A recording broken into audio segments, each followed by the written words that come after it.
Chapter 805. What's going on? You're asking us what's going on? Yu Shernan was so angry that his beard was trembling. He pointed at the white paper that Zhang Feng was making cigarettes with and said with a pale face, "This paper? All right, you know more about paper than we do. But old man wants to ask you, do you still want your academy? 3 years, you only have 3 years. Why do you think old man and the others came up the mountain? I just want to see if the 9 grand scholars that you talked about can appear here." Old man thought that you were just bragging about this paper. Who would know that you can really produce so much paper in a day? Now, the academy will officially open in a month or so. Look at you now, you're sloppy all day. How much paper do these students need every day? Have you prepared all the things that the students need to go to school?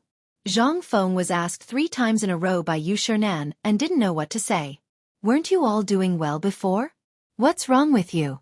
Zhang Feng felt a headache coming on.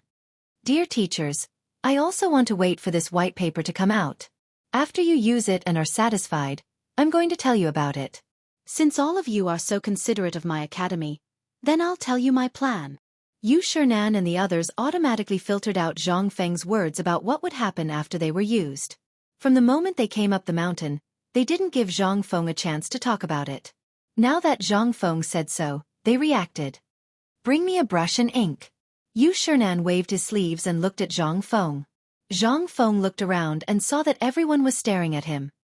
He touched his nose and slowly took out a brush and ink and put it on the tea table in front of Yu Shernan. Yu Shernan didn't hesitate. He took out a few pieces of white paper that Zhang Feng had cut for cigarettes, dipped it in ink and wrote a line of words. Then he hurriedly stood up and stood under the lamp to carefully observe the changes of the ink. They stared at the paper in the flickering candlelight with their eyes wide open, but they were silently keeping track of the time. After 10 breaths, Yu Shernan took the paper from under the lamp, dipped his finger in some saliva and pressed it on the paper. There was no ink at all. Yu Shernan didn't believe it and wiped the paper with his sleeve. He still couldn't wipe the ink off. Their pupils couldn't help but flicker fiercely under the candlelight again. After they checked the ink on the paper, Yu Shernan said with satisfaction, "We have checked the paper. Now let's talk about the serious matter. How do you think we should do it?" While speaking, Yu Shernan lit a cigarette. The cigarette, which was as thick as a little finger, went out one by one under the lamp. Zhang Feng coughed and said, "Dear teachers, I have some opinions about the teaching of the academy. I wonder if you can listen to me?" But before he spoke, Sun Simiao coughed and interrupted Zhang Feng. Zhang Feng glanced at Sun Simiao, who rarely spoke about the academy. He couldn't help thinking, didn't he just give me the paper? Could it be? But Zhang Feng still said respectfully, "Please enlighten me, Mr. Sun." Sun Simiao touched his beard and smoked. He looked up and down at Zhang Feng and then said, "You are a very smart person. In the future, your achievements will reach a level that the old man can't imagine. At this time, although you haven't entered the palace to meet the emperor, the old man knows that the emperor favors you very much. This is your luck. The old man won't say anything more. Now, you've created so many things in one go. Just like what you said before, it's easy to break if you're too rigid. Remember, don't be arrogant because of your talent. Now, you're not only the dean of the academy, but also a great Confucian scholar and an official of the imperial court. You have to set an example for everything. As a minister and a student, you have to remember one thing, that is, steadiness. Even if you are smart, if you don't, your achievements in the future will be limited. It will even be difficult for you to become a great person." Zhang Feng blinked. He really couldn't understand at the moment. He hurriedly asked, "May I ask, Mr. Sun, how am I not steady?" Hearing this, Sun Simiao smiled faintly and shook his head. This brat was still trying to pick a fight. Sun Simiao, Yu Qigong, and the others laughed and said, "You still dare to ask? The old man asked you. You once boasted that you could become 9 grand scholars. Isn't that enough? Right now, the White Deer Academy has basically become the place where the eyes of everyone in the world gather. You should be even more careful with your words and actions. Others won't say anything if you say it after you've achieved your goal. But if you say it 3 years ago, in the hearts of those who have ulterior motives, you're simply too rash. How can you do such a laughable thing? There are actually people who want to laugh at me?" Zhang Feng was instantly unhappy and cursed in his heart. In fact, this kind of thing was common in any era. After all, those who couldn't eat grapes would always say that the grapes were sour. Thus, Zhang Feng revealed a confident smile. I think my image is quite good. Yu Shernan and the others couldn't bear to watch any longer. They hurriedly interrupted. All right. You brat, stop arguing. If you want to continue, what can we do? Remember, we are all experienced people. What we say is for your own good. Zhang Feng pursed his lips. He didn't say anything else. Seeing this, Yu Shernan asked contentedly, then tell us now. What plans do you have for the college? It would be best if it can be decided by tonight. That way, we won't have to waste our time on this mountain. Fine. You're so bored that your balls hurt. I was still wondering if you guys were trying to trick me. Now, it seems like it's time to find something for you guys. Chapter 806. Zhang Feng hurriedly straightened his face and stood up. Dear teachers, I really have a big thing here, and I need your help. Yu Shernan and the others saw this. They looked at each other, and there was a touch of understanding in their eyes. Boy, tell us about it. Yu Shernan waved his hand. After all, we have been eating and drinking on this mountain for a few days. If we don't find something to do, it can't be justified. Hearing this, Zhang Feng's face flashed with a touch of excitement. Dear teachers, even if you live on this mountain for 8 or 10 years, it is a blessing that I can't even ask for. How can you say that? That's enough. Put away your flattery. It's useless in front of us. Yu Shernan glared at Zhang Feng, lit a cigarette and took a puff. Tell us about it. If it's not difficult or you want us to carry bricks, you'd better not say it. How can I? Zhang Feng said with a straight face. However, there is still 1 month before the academy officially opens. I have made a few sets of books here, which are the books needed for teaching. I hope you can take a look. While speaking, Zhang Feng took out several thread-bound blue books that were the same size as the books of that era from under the pillow in the bedroom and handed them to the others. However, these books were written with the titles of military science, medicine, physics, literature, mathematics, and several major categories. They looked at it and then glanced at Sun Simiao doubtfully. Sun Simiao smiled faintly. Good guy, you even calculated the old man? However, Sun Simiao still took the medical book and read it with relish. Then when they were reading the books, Zhang Feng said, now the teaching method of the Tang dynasty is generally based on reading the Book of Songs, the Analects of Confucius, and the teacher's narration. Therefore, the students are going to completely change this teaching method. In the morning, they will read the books of the sages for 2 hours, and then study literary works in the next 2 hours. The works of the great masters from ancient times to the present and the stories behind them will be explored by the students after class. After that, they would rest for 3 hours, eat, and rest. In the afternoon, they would memorize the books of the sages and study other subjects, such as mathematics, and so on. In the evening, during the last lesson, they would study medicine, leaving some time for them to complete their assigned homework. The next morning, the teachers would review their homework and interpret their doubts. Zhang Feng talked about the primary school curriculum and junior high school curriculum he had imagined, as well as the teaching method based on the current situation of the Tang dynasty. Except for Yu Shernan, who had heard it once, the others were all immersed in the textbooks written by Zhang Feng at this time. Boy, old man wants to ask you, what is your so-called medicine and this alcohol? Don't we use quicklime for disinfection now? Can you tell old man what this alcohol is? This? Zhang Feng naturally knew that Sun Simiao was going to ask questions. He hurriedly said, Old Sun, this alcohol is actually something extracted from white wine. I want to ask you, old Sun, if you encounter a red wound, what is the general survival rate? I mean, for example, a wound that is more than 1 foot long and has already festered.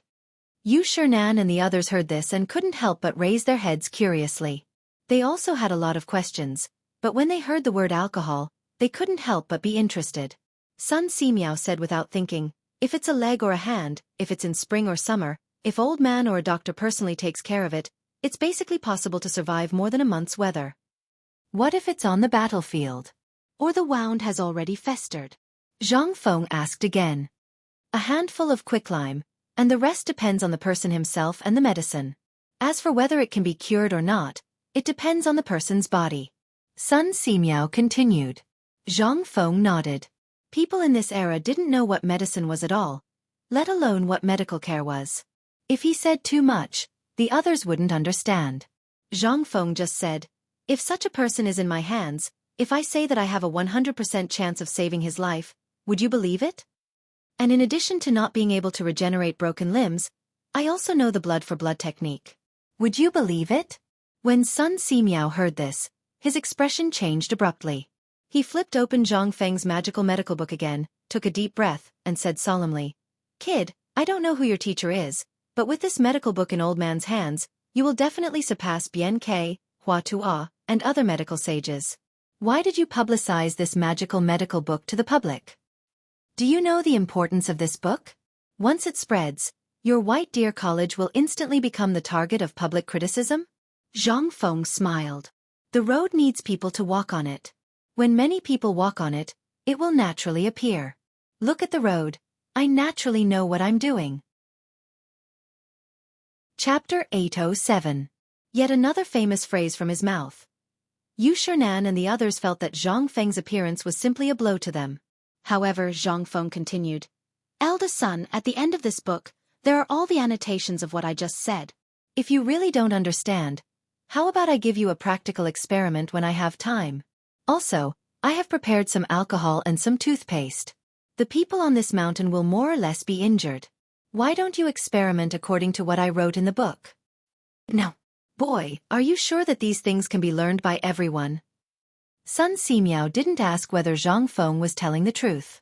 Instead, he was extremely worried about what Zhang Feng was going to do at this time.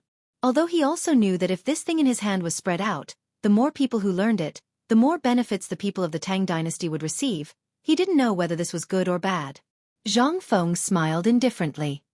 Since I have handed this thing to you, as for how to teach it, it's all up to you.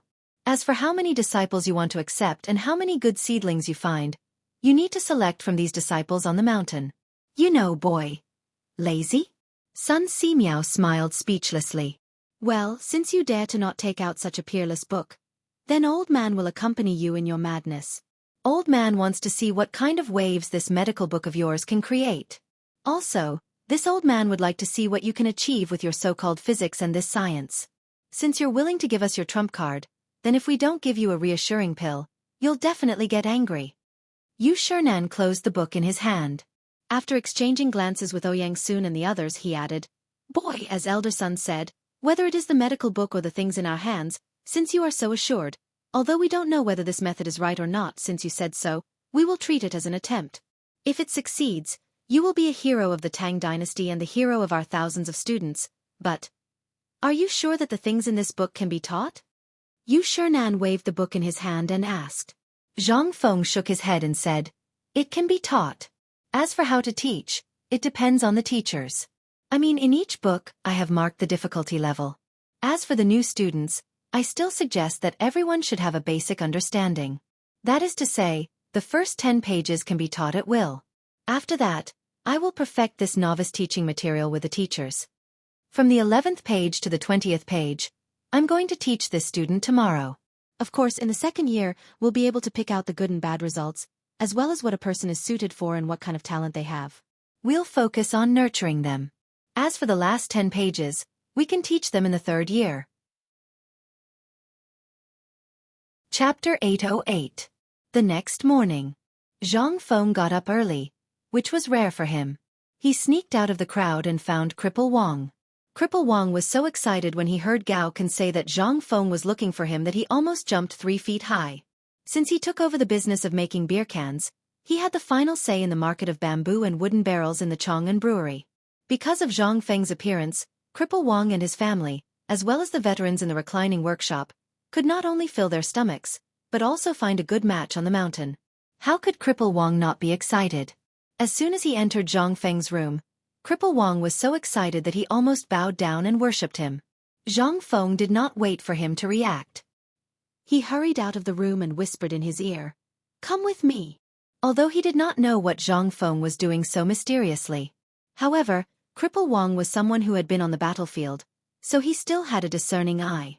He hurriedly put away the excitement on his face and vigilantly pulled out the hatchet from his waist. He held it tightly in his hand and followed Gao Ken to Zhang Feng's left and right. Zhang Feng didn't say anything.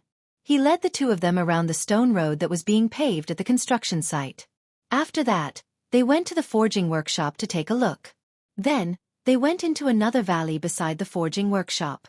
This mountain valley looked ordinary and unremarkable. But basically, everyone in Mount Shao knew about it. The pine trees here couldn't be compared to others.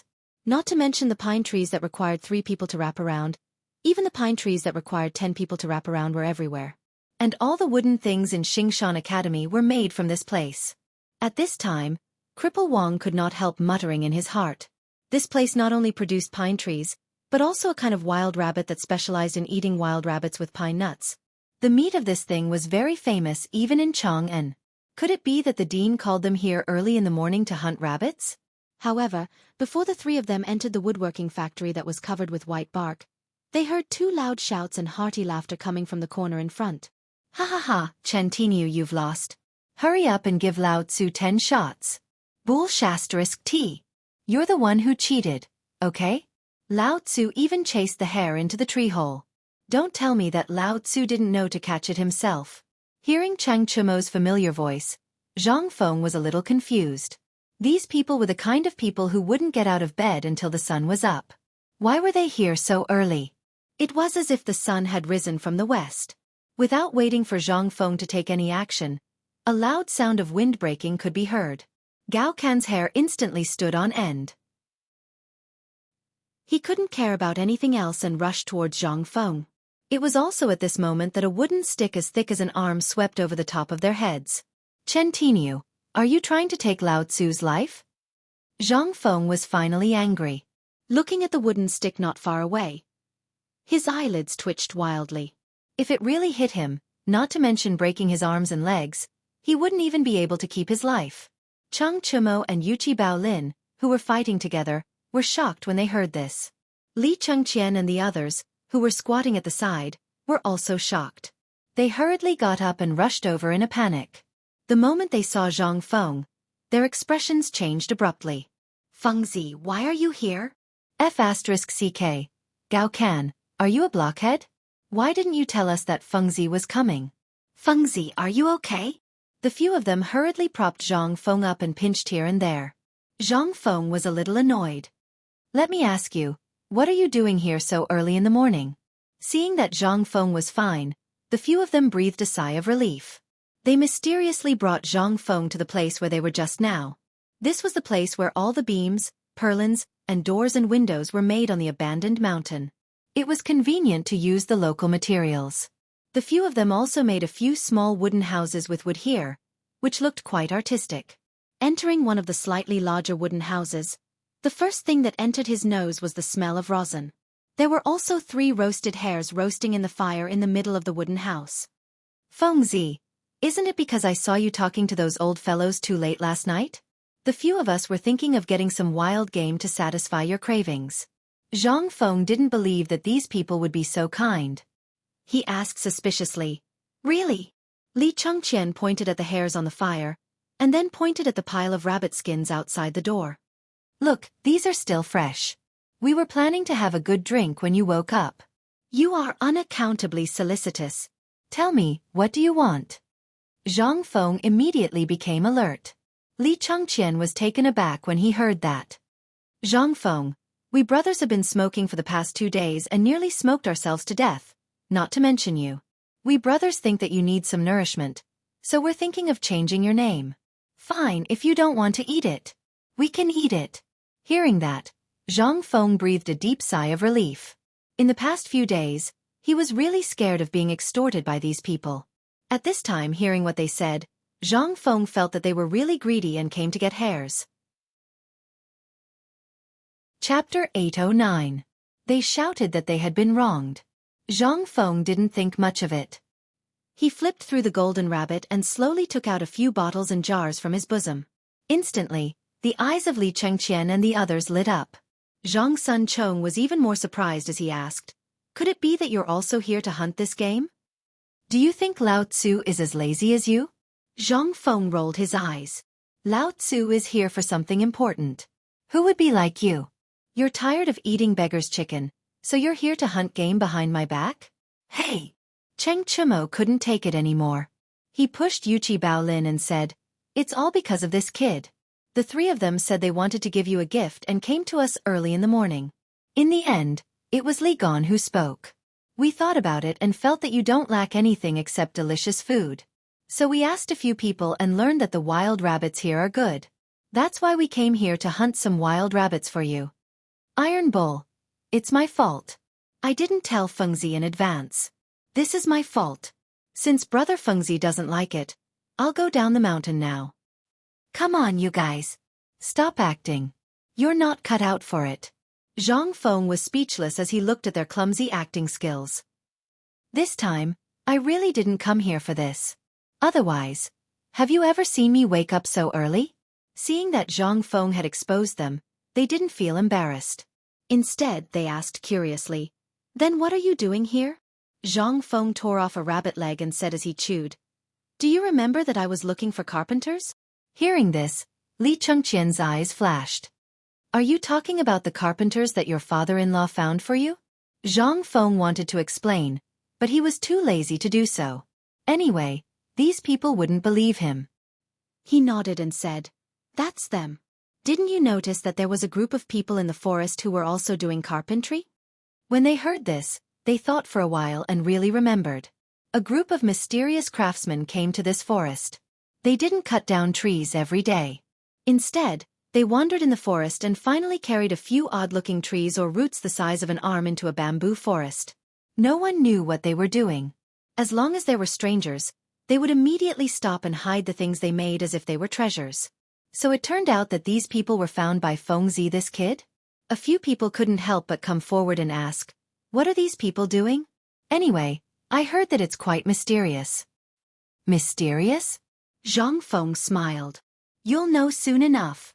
While speaking, Zhang Feng called for a few people to eat and drink together. After eating and drinking to their heart's content, Zhang Feng let out a long sigh and waved his hand. Everyone smoked and slowly walked into the depths of the forest under Zhang Feng's lead. The pine forest was very deep. However, because of the logging, the roads that were trampled out in all directions and the flattened trees exposed large areas of land that hadn't seen the sun for a long time. The person Zhang Feng was looking for. It was at a place called the Kidney Cliff. After climbing for half an hour, they could faintly see a dense bamboo forest with bursts of smoke rising in spirals. Who is it? The arrival of these people was obviously noticed by the people on the cliff.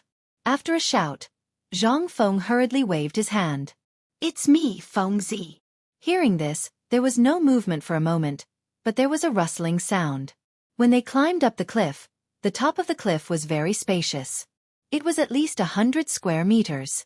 These craftsmen used the dense bamboo to tidy up the place and turned it into a place for people to live. At this time, more than 30 men in their 40s and even their 70s and 80s were respectfully standing by the side of the only mountain path that led to the cliff. When they saw Zhang Feng and the others going up the mountain, a man in his 40s hurriedly stepped forward and said, "I'm Zhang Wei. Greetings, young master." Zhang Feng said perfunctorily and asked, "Today, I'm here too. Young master, I know what you're here for. I've prepared everything for you. Please take a look." While speaking, Zhang Wei was about to lead Zhang Feng to see the things they moved out. Zhang Feng waved his hand instead. "These people are all old craftsmen from the Ministry of Works from Longyu Road?" "Yes, young master." Zhang Wei pointed to an old man standing behind him and said, "This is an old craftsman from the Ministry of Works, but he's from the previous dynasty." Zhang Wei's voice was normal at the beginning, but only Zhang Feng could hear the latter part. Hearing this, the old man cupped his hands at Zhang Feng. Old man Chao Jun greets the dean. "These people are all from my family." Seeing this, Zhang Feng hurriedly bowed. "So it's old Master Chao." Chao Jun had never seen Zhang Feng act like this before.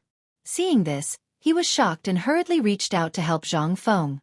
However, he was afraid that the calluses on his hands would prick Zhang Feng, so he anxiously scratched his ears and cheeks. After bowing, Zhang Feng looked at the people behind the old man and said, "These are old Master Chao's family? Then why don't I see the women in old Master Chao's family?" Hearing this, Chao Jun pointed down the mountain. Thanks to old Master Zhang's kindness, my family of more than 30 people are now working in the food factory at the foot of the mountain. Hearing this, Zhang Feng dropped the subject. He waved to Cripple Wong behind him and said, Old Master Chao, is there any progress on the matter that I asked you to do? I'm ashamed to say this. A hint of shame flashed across Chao Jun's wrinkled face as he said, These things are too superior, so this old man only managed to rush out the first batch of prototypes last night. I didn't expect that Sir Dean would come personally. This old man has been negligent. You're too kind. It's already good enough that you were able to produce them in time. I thought that these things would take at least a month to produce. I didn't expect old Master Chao to be able to produce them in just half a month. Chapter 8:10. The conversation between Zhang Feng and Elder Chao. Li Chengqian and the rest were dumbfounded. What kind of conversation was this? They could not understand a single word. Their gazes involuntarily drifted to the wooden platforms not far away. They saw strange things placed on the tables. They did not know what they were used for, but they were densely engraved with ink marks. They did not know what they were used for. Zhang Feng and old Chao chatted for a long time, and after Zhang Feng obtained some useful information, he pointed to Cripple Wong and said, Old Chao, the first thing I came here for today is to see how these things are going. The second thing is to make them. If they are done, then I will mass produce them. At the very least, within the next month, I will need at least 10 sets of these things. Cripple Wong nodded and said, In addition, I have another important thing. As he spoke, Zhang Feng pointed to Cripple Wong and said, He is also a craftsman I trust. The beer cans you drink are all made by him. You can call him Cripple Wong. As for his name, I don't know. You can contact him later, but his craftsmanship is excellent. If you can, work with him and make 2,000 sets of tables and chairs in a short time. How about it? What? 2,000 sets? This? Elder Chao was almost scared to death. 2,000 sets a month. Wasn't this asking for his life? Cripple Wong seemed to be prepared for this. He did not say anything and still stood behind Zhang Feng, unmoved. However, Zhang Feng waved his hand and said, You don't have to say anything else. Let me take a look at what you have made. As for the tables and chairs, you guys can divide the work among yourselves. Cripple Wong has 300. How many people does Cripple Wong have? 329 brothers who know carpentry. Old Chao, don't worry. These people are all veterans. They will not share your share. We only need to take care of their food, accommodation, wine and meat. Chao Jun heaved a deep sigh of relief when he heard this. Li Chengqian and the others couldn't help but look at Zhang Feng in surprise. If there was a need for tables and chairs, tens of thousands of them could be found in Chang'an City. Why was he in a hurry to make them now? Come, Lord Ju, please. Without waiting for Li Chengqian and the others to ask, Chao Jun hurriedly led Zhang Feng to see the treasures that Zhang Feng had ordered. Li Chengqian and the others hurriedly followed. They wanted to see what Zhang Feng was up to, acting so mysteriously. However, when they came closer, they discovered that the semicircular object in Zhang Feng's hand was dug out from something that looked like a tree root. Not only that, there were 2 holes on it, and there were also some markings on it that looked like a ruler. Li Chengqian couldn't help but walk around Zhang Feng. He picked up a triangular ruler from the table and asked curiously, Hey, Fengzi, what is this thing? At this moment, Zhang Feng felt some admiration for Chao Jun. Although it wasn't an iron compass or a triangular ruler, it was exactly the same as the template that he had made. Zhang Feng couldn't help but be speechless. This thing is the teaching aid that I mentioned before. You don't recognize it? Li Chengqian's pupils constricted. Teaching aid? You want us to be carpenters? Chao Jun's eyes lit up when he heard that.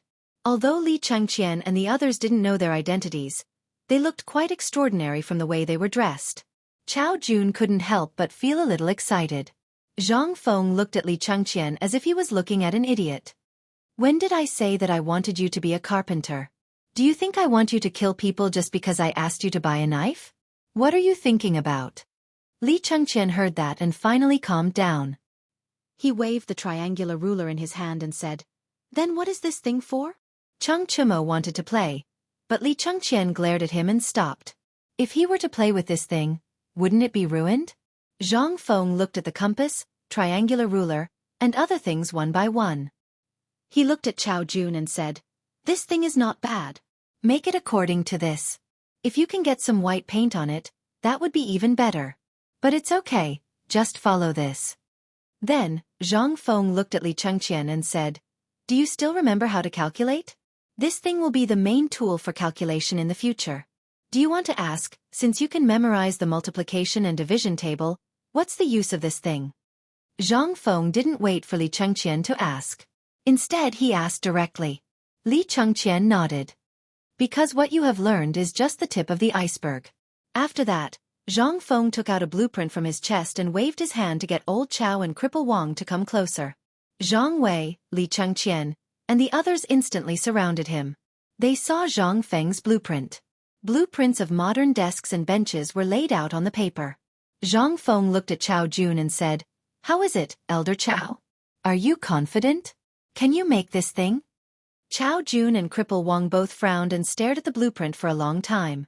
Then they said, "It's possible, but..." "No buts. Old Chow, I will be in charge of the materials and you will be in charge of the mortise and tenon. How about that?" Cripple Wang patted Chao Jun's shoulder with certainty. Chao Jun thought for a while, then finally narrowed his eyes and nodded slowly. "Okay. Since Brother Wang has said so, then this old man would like to see if my Chow family's men can rush out these tables and chairs within a month." Chapter 8:11. Deep in the Imperial Palace. Inside Li Yuan's palace. An old eunuch hurriedly entered Li Yuan's palace with a jade box in his hands. At this time, inside the palace, there were water wheels made with strange and ingenious skills placed all around. The rows of water wheels formed two winding lines, like a miniature version of mountains and rivers. In an instant, the stuffy and hot aura suddenly disappeared without a trace. In the front hall of the sleeping quarters, a dozen or so scantily clad women were currently singing and dancing on the waterside pavilion surrounded by water on all sides. And right above the waterside pavilion, Li Yuan was embracing four women, waving a golden poker on a high platform and killing in all directions. And as soon as the old eunuch entered, there were instantly 12 female guards carrying Modeo swords in their hands, blocking the old eunuch's path. The old eunuch hurriedly shouted, replying to the young masters, "This is a gift that His Highness the Crown Prince asked someone to bring from Shao Mountain to retired emperor. Please inform him." Actually, Li Yuan's personal old eunuch had already seen his arrival long ago. He deliberately delayed for a moment, then slowly walked forward, asking neither coldly nor warmly, "Eunuch Shou, what are you here for?"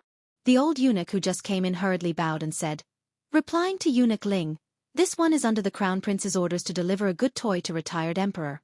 The Crown Prince brought it down from Shao Mountain. Hearing this, Eunuch Ling's pale eyebrows raised. He hurriedly took the jade box from Eunuch Zhou's hands, then waved his hand and said, "Wait."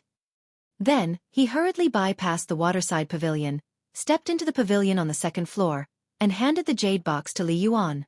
"Retired Emperor, this is something that His Highness the Crown Prince brought down from Shao Mountain." Li Yuan, who was in high spirits, stopped playing cards when he heard Shao Mountain. He grabbed the jade box in Eunuch Ling's hands and asked with a face full of curiosity, "What is this?" Replying to Retired Emperor, "This servant does not know." Without waiting for Eunuch Ling to finish speaking, Li Yuan already opened the jade box with a click. Something from Shao Mountain, and sent by Li Chengqian, it should be a good thing without a doubt. But after Li Yuan opened the jade box, he was somewhat dazed. Only to see inside the jade box. Rows of white things as thick as a little finger were neatly lying inside. Li Yuan could not help but be stunned. "Eunuch Ling, where is the person who sent this thing?" "Waiting outside the hall." "Pass." Li Yuan was also not the least bit sloppy. He had seen this white paper a few days ago, and it was very comfortable for him. He was planning to go to Shao Mountain to take a look. How long had it been? What did this brat come up with again?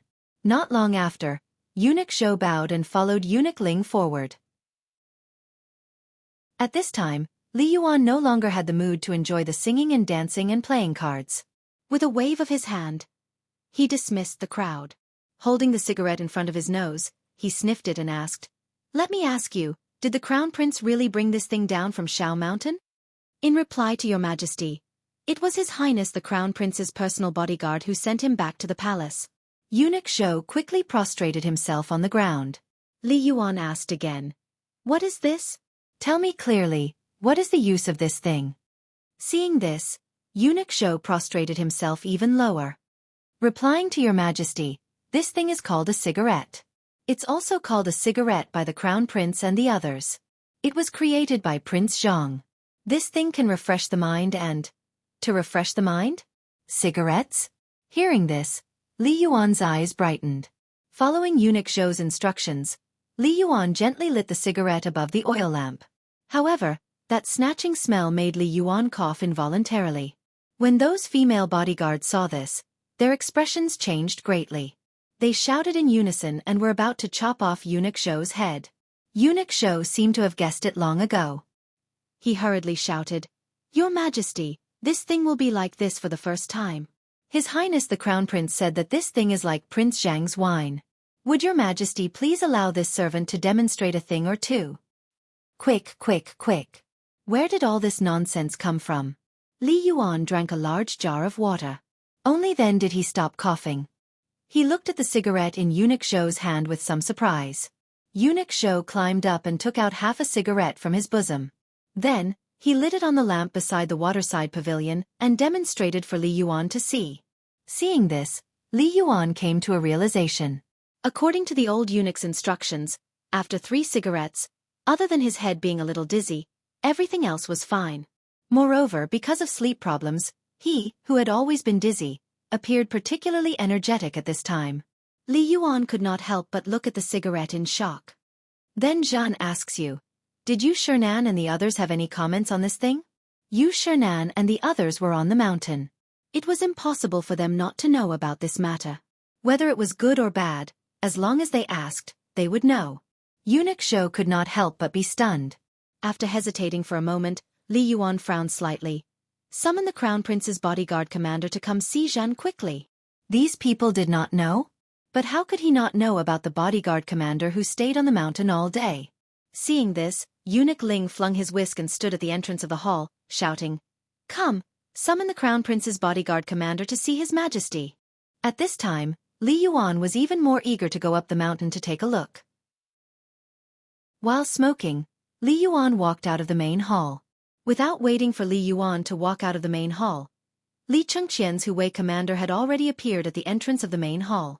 Without waiting for the commander to kneel, Li Yuan asked anxiously, Jin asks you this thing, what did you Shernan and the others say? Replying retired emperor, it's not just Mr. Bashi and the others. Right now, everyone on the mountain is holding this thing in their mouths. They say that people who don't smoke don't have the ability. People who don't have the ability don't deserve to stay on the mountain. Chapter 8:12. Li Yuan carefully inquired about the situation of the people on the mountain.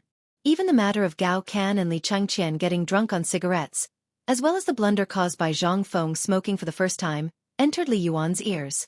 Li Yuan looked at the wisp of smoke rising in spirals from his hand, his eyes shining. Good stuff, simply good stuff. We ask you, where does your Majesty have it?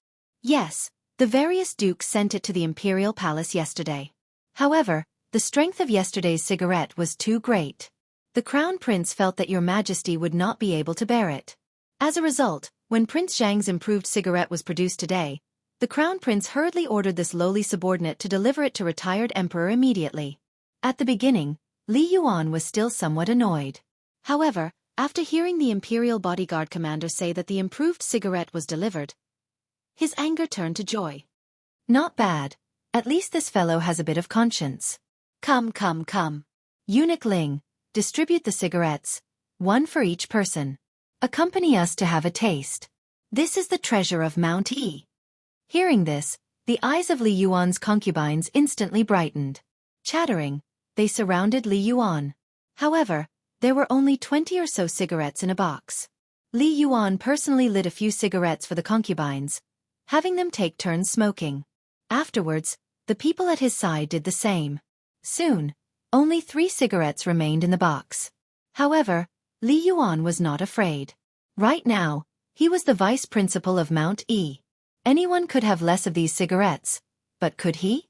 The crowd held this novel toy, looking left and right. Immediately, Amidst Li Yuan's loud laughter, the crowd coughed one after another. Just as the harem was in a state of chaos, the matter of Zhang Feng's cigarettes slowly spread throughout the imperial palace. Although these things were rare, there were always people who could obtain some from Mount E. Especially Niu Jinda and company. At this moment, in Taiji Palace, Zhang Sun Wu Go was in the middle of discussing something with Princess Chengel. However, at this moment, a series of rustling sounds and strange smells came from outside the door, causing this dignified empress to instantly become angry. Who is outside? The noise outside immediately stopped. Afterwards, a series of kneeling sounds could be heard. Flustered eunuchs and palace maids hurriedly said, "Empress, no, nothing was done." Zhang Sun Wugo frowned. "Come in and talk to me." As he spoke, he hugged Princess Chongping, who was only a few years old, and looked coldly at the people who had just opened the door. As soon as everyone entered, they saw Zhang Sun and Wu Go's gloomy and cold expression. They couldn't help but feel apprehensive in their hearts as they knelt on the ground before the two women. "Why were you waiting outside just now? What is this smell? Little Hua, what is that in your hand?" Zhang Sun and Wu Go instantly saw the burning white thing that Xiao Hua hid behind him. It seemed to be very similar to the white paper that the emperor brought back. When Little Hua heard this, his face turned pale. In reply to the empress, this is a cigarette. Cigarettes? Empress Zhang Sun was a little puzzled. "Bring it up for me to take a look. Wasn't this something similar to incense? Where did this incense come from? Why use such expensive white paper?" Little Hua didn't dare to delay in the slightest. Although Empress Zhang Sun was an easygoing person, once she got angry, it wasn't something that ordinary people could endure. Little Gizi hurriedly handed the cigarette in his trembling hand to Zhang Sun and Wu Go. After observing it closely, Empress Zhang Sun still couldn't understand the use of this thing. Empress Zhang Sun couldn't help but ask curiously, "Where did this thing come from?" "It's from the emperor." Xiao Huazi was so excited that he opened his mouth and gave Empress Zhang Sun a big fright. "What?" "It was given to this servant by the emperor's eunuch, Little Gizi." Hearing this, Zhang Sun and Wu Go let out a deep sigh of relief. "Tell me, where did this thing come from, and why would such expensive white paper be used for this thing? Tell me in detail." This empress naturally won't delve into it. "If you dare to lie, this empress will make your skin split open." How could Little Hua endure this? In a panic, he spilled out everything. So this thing came from Mount E. The first person Zhang Sun and Wu Go thought of was the guy she saw in the small tavern last time. Zhang Feng. Other than him, no one dared to waste white paper like this. And most importantly, this white paper was made by him. What else wouldn't he do? Little Hua confessed in full detail. Zhang Sun and Wu Go couldn't help but frown. Nonsense. This is simply nonsense. Since when did the palace become so chaotic because of one thing? Empress, please forgive me. This humble one. Little Hua and the others turned pale with fright and repeatedly begged for mercy. Zhang Sun and Wu Go smelled the smoke and threw the burning cigarette to Little Hua in disgust. "From now on in this empress bedroom, you're not allowed to smell this thing. Otherwise, this empress will hold you accountable. You can all leave." "Leave."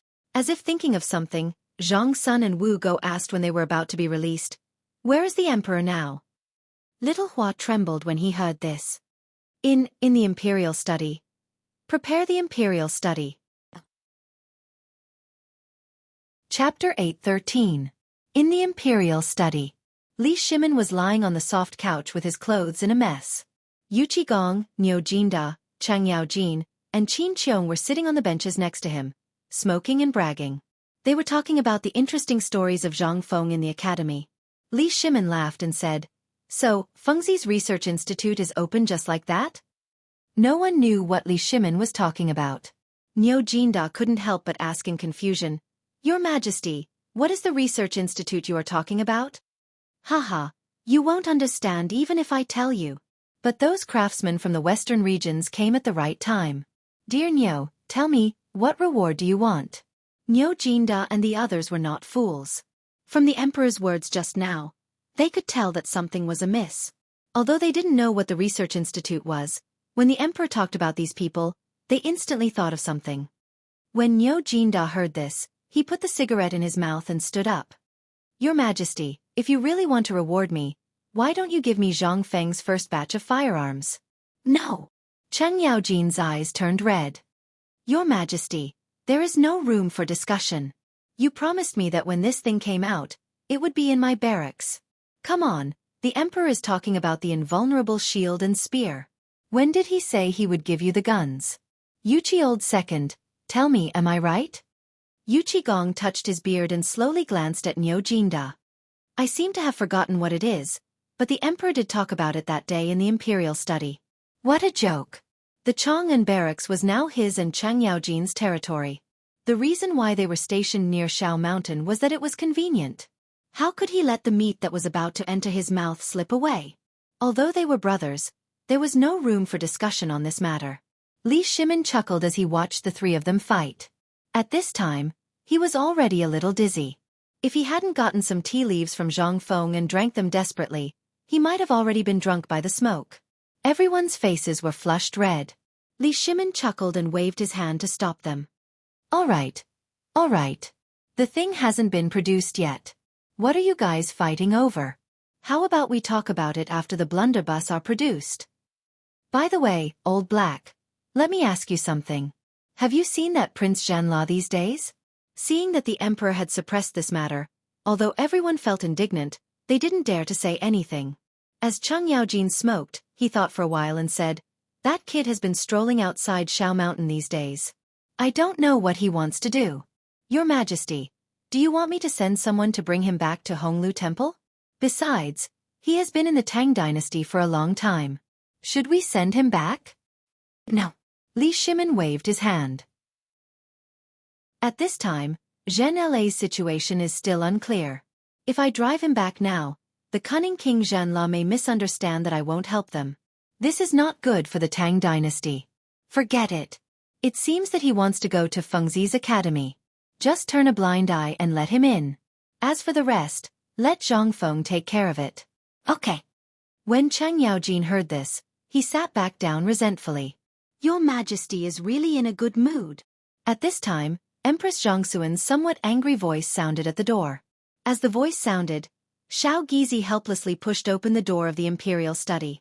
As soon as the door was pushed open, Zhang Sun and Wugo were instantly choked by the choking smoke and coughed. Li Shimin and others were shocked. Li Shimin waved his hand to signal them to leave and hurried to greet them. Maid Guanyin, why didn't you tell me you were coming? Although it was said to Zhang Sun and Wugo, how could Shao Gizi not know that it was a reproach? He hurried to explain.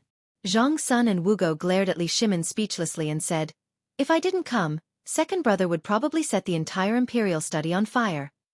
Hearing this, Li Shimin glanced at the smoky imperial study and felt a slight headache. Maid Guanyin, let's talk somewhere else.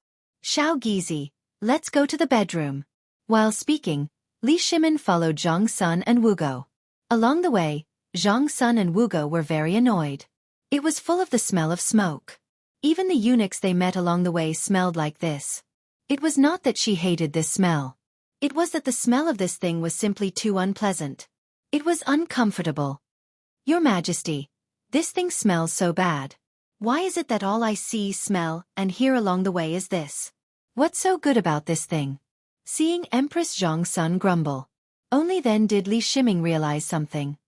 He smiled faintly and said, this thing was made by that brat Zhang Feng.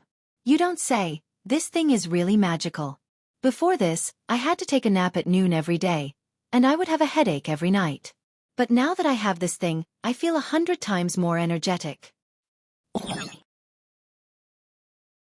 Chapter 8:14.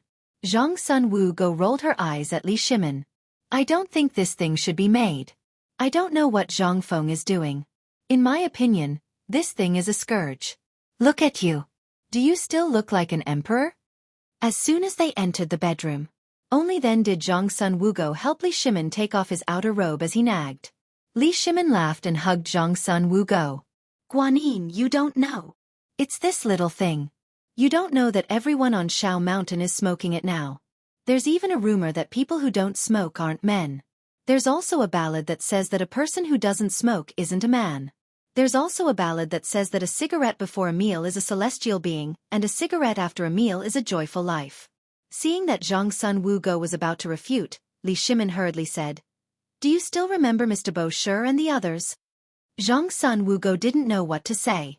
She glared at Li Shimin and leaned into his arms. However, in the next moment, Zhang Sun Wugo pushed Li Shimin away in disgust and covered her nose as she retreated. Li Shimin was amused by Zhang Sun Wugo's seductive behavior and laughed. He sat on the soft couch and said, since Mr. Bo Shi and Dr. Sun came to Shao Mountain, the pork, which is hated by scholars like them, has become a necessity for their meals. Moreover, in Chang'an City, the restaurant opened by Cheng Qian and the others is selling pork very well, and the people who eat it the most are those Confucians. Don't you think it's funny?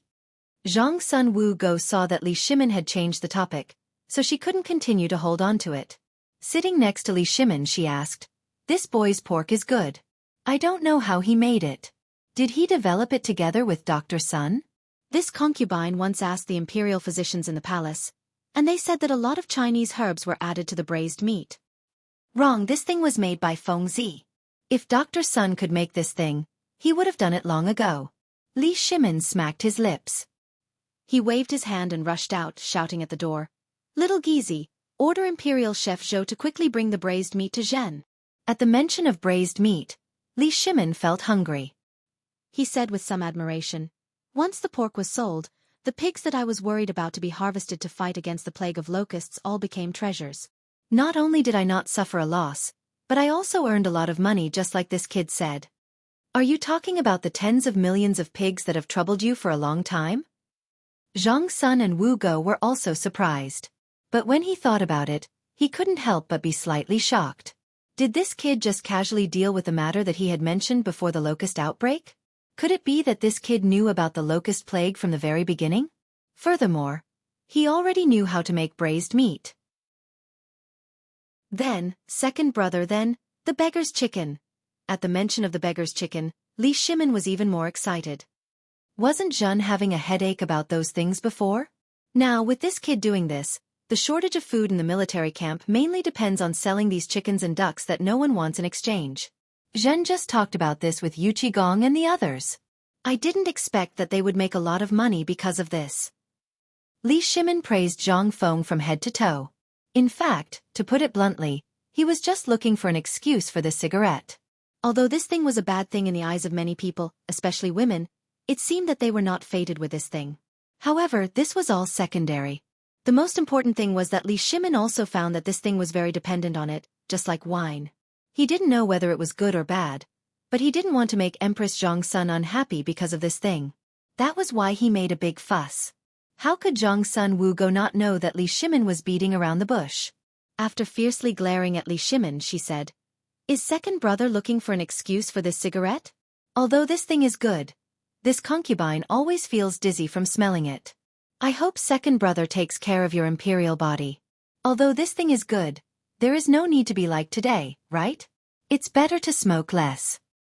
Save it, save it. Hearing this, Li Shimin was very happy. He took out an exquisite jade box from his bosom, took out a cigarette, and put it in his mouth. Seeing this, Zhang Sun Wugo's face turned completely black. This concubine is not feeling well and won't accompany your majesty. As she spoke, Zhang Sun Wugo pulled Princess Changle and fled from here. Li Shimin stared blankly. Seeing Changle's face full of disdain, he doubtfully asked himself, is this thing really so smelly? On the other side, Chang Yaojin and company left the imperial study. They did not even sit in the palanquin. Along the way, they enjoyed the beautiful scenery of the imperial palace. With cigarettes in their mouths, they chatted and laughed as they walked out of the palace, swaggering down the streets of Chang'an. Now that Zhang Feng had gone to Mount Shao, there was no need for them to disguise themselves. They only wore ordinary clothes and strolled around the streets. Old Hey, your son's restaurant is up ahead. Aren't you going to invite me to eat a bowl? When the group passed by Ping'an district in the Eastern Market, Yu Qigong stood motionless. Hearing this, Niu Jinda and Qin Shubao could not help but rub their stomachs. Feigning astonishment, they asked, Old Hey, when did your son know how to do business and open a restaurant? Come, come, come. Let's go sit. How could Chang Yaojin say anything? Seeing the restaurant signboard, he could not move. Seeing this, he waved his hand and said, What are you talking about? Could it be that my family's iron bull is not worthy of opening a restaurant? Come, come, come. If I don't get you bastards drunk today, Cheng Yaojin, will write my name backwards. Just like that, the few of them walked into the restaurant while shouting loudly. But as soon as they entered, they couldn't help but step back. Then, they rubbed their eyes and stared blankly at the restaurant that was shrouded in smoke and dust. I say, when did Chong and City have these cigarettes? Old Hey, are you trying to line your own pockets? Chapter 8:15. What did you say? This is the son-in-law's doing? Zhang Mansion. Zhang Shan looked at the box of cigarettes handed to him by the old Xiaocai in surprise. The old Xiaocai stroked his beard and sipped his tea leisurely. He smiled and said, "Of course it's him. I don't know what this brat is doing on the mountain. Yu Shernan and the other old guys don't care about him. But this is really good stuff. Feng Zi was too busy before and didn't have time. This morning, he just remembered and sent me some to give to you." How could Zhang Feng think of his cheap father-in-law? He really just remembered Chong and university this morning. If Li Changqian hadn't mentioned it during breakfast, Zhang Feng wouldn't have remembered anything. Now that Li Changqian mentioned it, he remembered and hurriedly asked the people in Tonghui Feng to make a large batch of cigarettes. He sent a big box of cigarettes to Li Gang and the old Xiaocai. While Cheng Chumo was smoking one cigarette after another, Yi Chanqian's eyes lit up. The old Xiaocai was so angry that he picked up the broom and chased Cheng Chumo out. Then, the two old men followed Cheng Chumo's example and squatted in the study. After smoking for 2 hours, they realized that the thing that Bo Shi loved so much was really good stuff. But this time, the old Xiaocai was not happy. He looked at the braised meat and beer on the table while smoking. He sighed and said, "Alas! I don't know what this old village chief is doing. If this goes on, Feng Zi's ability will be ruined by these scammers." Li Gang waved the white paper in his hand and looked at it. He exhaled a puff of white smoke and said, "Old man, this thing is really good stuff. Although this brat has a tendency to be a prodigal, you also know that pigs and chickens and ducks are a big burden to the Tang dynasty now. This brat solved this problem in an instant. This can be considered a matter that will be passed down in the Zhang family for hundreds of generations." When he heard the Zhang family, only then did the old Xiaocai remember Zhang Feng's father-in-law. He took out a big handful from the basket, and then put down half of it with some heartache. Finally he thought for a while, and then took out a large bamboo tube and put 2 bamboo tubes in it. Only then did he slowly walk out of the academy while smoking. At this moment, Zhang Shan interrupted the old scholar's imagination and asked curiously, "This thing, you've tried it before?" The old scholar didn't say anything. Instead, he took out a wooden box from his bosom and took out 2 cigarettes, one for each of them. He lit the cigarettes and said, "Yes, I have. And you know Dr. Sun and Mr. Bo Shi, don't you?" The few people on the mountain had all gotten their hands on it, and they loved it so much that they couldn't bear to part with it. Hey! I've also heard that anyone who doesn't smoke on the mountain is treated as a monster. They even say, no cigarettes, no alcohol, no hard work, but as long as there are cigarettes, alcohol, and books are common. What kind of nonsense was that? Was this thing really that good? Zhang Shan could not help but look suspiciously at the smoking device. It was like the incense of his ancestors. It was a little strange. But at this moment, he couldn't say anything. He could only follow the old Xiaocai and smoke. But the old Xiaocai was more careful and told him over and over again how to smoke without choking his lungs. Slowly. Slowly. Zhang Shan was surprised to find that this thing was really good. After all, he was a businessman. What happened to paper had already made his heart ache. And that pork and other things. He secretly cursed Zhang Feng for being a wastrel. But after all, they hadn't really become in-laws, so he could only shake his head and sigh. On the one hand, he thought about the benefits of Zhang Feng's actions. Otherwise, he would have vomited blood because of Zhang Feng.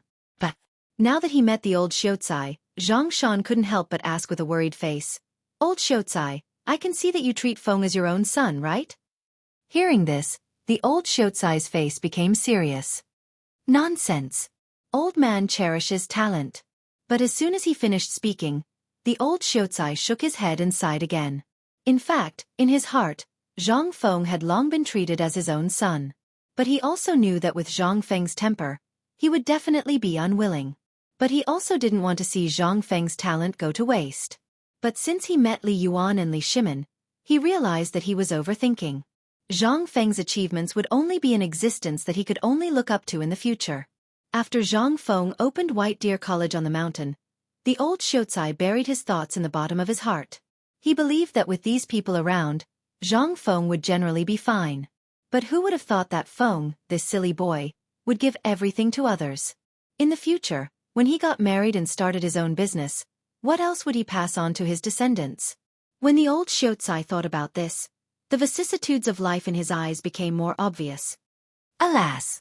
Old man Zhang, don't make fun of this old man. Right, let's not talk about this anymore. Tomorrow, old man will go up the mountain to ask Feng Zi what he's doing. Don't worry, this old man knows that Feng Zi has a lot of skills. Don't worry, you can take this first. If there's no more, you can send someone to my academy. Or don't you have people in the market square of Mount Shao? Let them find the old village chief. Now, Feng Zi has given all this to the old village chief. Zhang Shan smacked his lips. He wanted to say something, but in the end, he swallowed his words. He sighed and said, I'm old. I didn't want to get involved in the affairs of young people. But you know, my daughter seems to have lost her soul after seeing that kid. Go and ask her if there's anything she can do on the mountain. When the time comes, I want to avoid it. What the eye doesn't see, the heart doesn't grieve over. You've been crying all day. I'm sick of it. The old Shoucai laughed and said, Shopkeeper Zhang, you're giving this old man a difficult problem. Are you forcing a marriage? Chapter 8:16. Zhang Shan didn't say anything. He just smiled bitterly. The point is that gossip is a fearful thing. It can be said that the entire Chang'an knows about the matter between Feng Zi and my Yu Yao. If others were to gossip about it, then I wouldn't mind. The key is that my wife and my daughter. Fine, fine, fine. You don't have to say anything. I'll go up the mountain tomorrow and ask around for you, okay? The old scholar hurriedly interrupted Zhang Shan. He was also anxious about this matter. But Zhang Feng was not anxious at all. What could he do? He couldn't just kidnap him, could he? But on second thought, the old scholar couldn't help but have an idea. If you didn't mention it, I would have forgotten that Feng Zi was always tricked on the mountain. No one would wash his clothes or comb his hair. If someone could take care of him. Hearing this, Zhang Shan's eyes lit up. He slapped his thigh and said, Great! In this way, my daughter won't have to sigh at home every day. Besides, if the two of them stay together for too long, won't. While speaking, Zhang Shan put his thumbs together. Then the two of them couldn't help laughing out loud. Ha ha ha, I'll come again tomorrow. If Miss Zhang can go up the mountain, I won't have to worry so much. Good, good, good. Yu Yao can't wait to go up the mountain. Although she's at home, her thoughts have long flown away. Now, I'll have a good life. Then I won't disturb you any more. While speaking, the old scholar left with a smile on his face. Zhang Shan rubbed his hands and wandered around the living room for a long time. Then he slapped his thigh and said, Servants! Master! The maidservant waiting outside had already heard their conversation. Moreover, they had kept their voices low. At this time, all the servants outside Zhang Shan's living room heard it.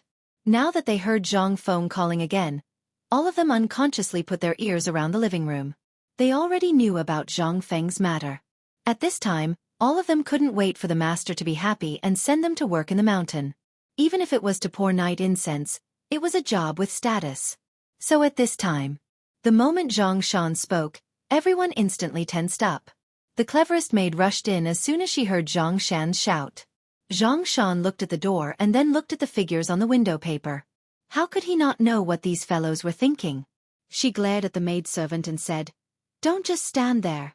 This matter has nothing to do with you. Go and call Miss and Madam. Master Zhang. Before Zhang Shan could summon her, Jingshu's clear voice rang out from outside the door. When Zhang Shan heard this, he instantly knew that the news of the old scholar's visit had already reached the ears of the two girls. He could only scold the servant who was eavesdropping on them before allowing them to enter the room. After Mother Zhang entered the living room, Xiao Chui, or closed the door. Zhang Shan scanned the crowd, and his gaze finally landed on the half-grown steamed bun who was following Jing Shu. He had seen this little girl before. She was as skinny as a match and had a yellowish appearance. However, ever since she started following Jing Shu, this little girl really had the makings of a beauty. Zhang Shan could not help but sigh. That brat Zhang Feng had taken advantage of him again. You all know that the old scholar came to our mansion today, right? Then I won't say much. This brat has been fooling around on the mountain during this period. His skills have almost been exposed by those guys. Today, the old scholar gave me another gift. Jing Shu heard this and said, "Is it a piece of white paper?" "No, you'll know when you see it." Jing Shu glanced at the contents of the bamboo tube and sniffed the air. "Is this the cigarette Prince Zhang made?" "Yes." Zhang Shan sighed. "If no one cares about this brat's ability will be gone after you two marry into the family." "So, father." Zhang Yuyao blushed. Zhang Shan glared at Zhang Yuyao and said, "Don't you like to hear it? You're not married yet. Do you believe that the old man will reject this marriage right now?" When these words came out, Zhang Yuyao's beautiful face turned pale with fright. Mother Zhang saw this and glared at Zhang Shan. "You shameless old man. Is there anyone who scares their daughter like this? You said that your daughter is your flesh and blood, but I think you're just an ingrate. If you have something to say, just say it. Once this is over, I'll deal with you." Where could they find such a good son-in-law? Even if that brat had lost all his skills, that was still his skills.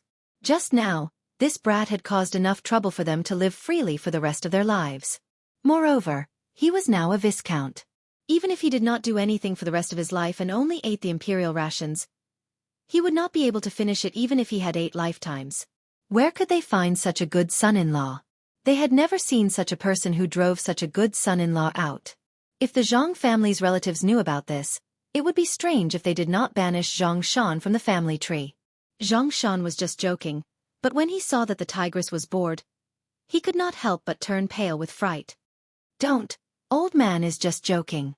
You too, and Chui, pack up your valuables today. Tomorrow morning, follow the old scholar up the mountain." Chapter 8:17. Zhang Yuyao was stunned. Jing Shu felt a little lonely, but she quickly covered it up. After all, she only showed her eyes at this time. No one could tell what she was thinking. She had been alone all her life. Since she became close to Zhang Feng, she naturally tied her hair up and lived in Chang'an University, where Zhang Feng lived, and opened a class for girls. At this time, the princesses in the palace, as well as the women of the noble families, were all studying in the female class of Chang'an University. This was all arranged by Zhang Feng. Although she was busy every day, it made her feel very fulfilled. She didn't have to think about how to deal with those bad guys all day. But since she followed Zhang Feng, she was attracted to Zhang Feng.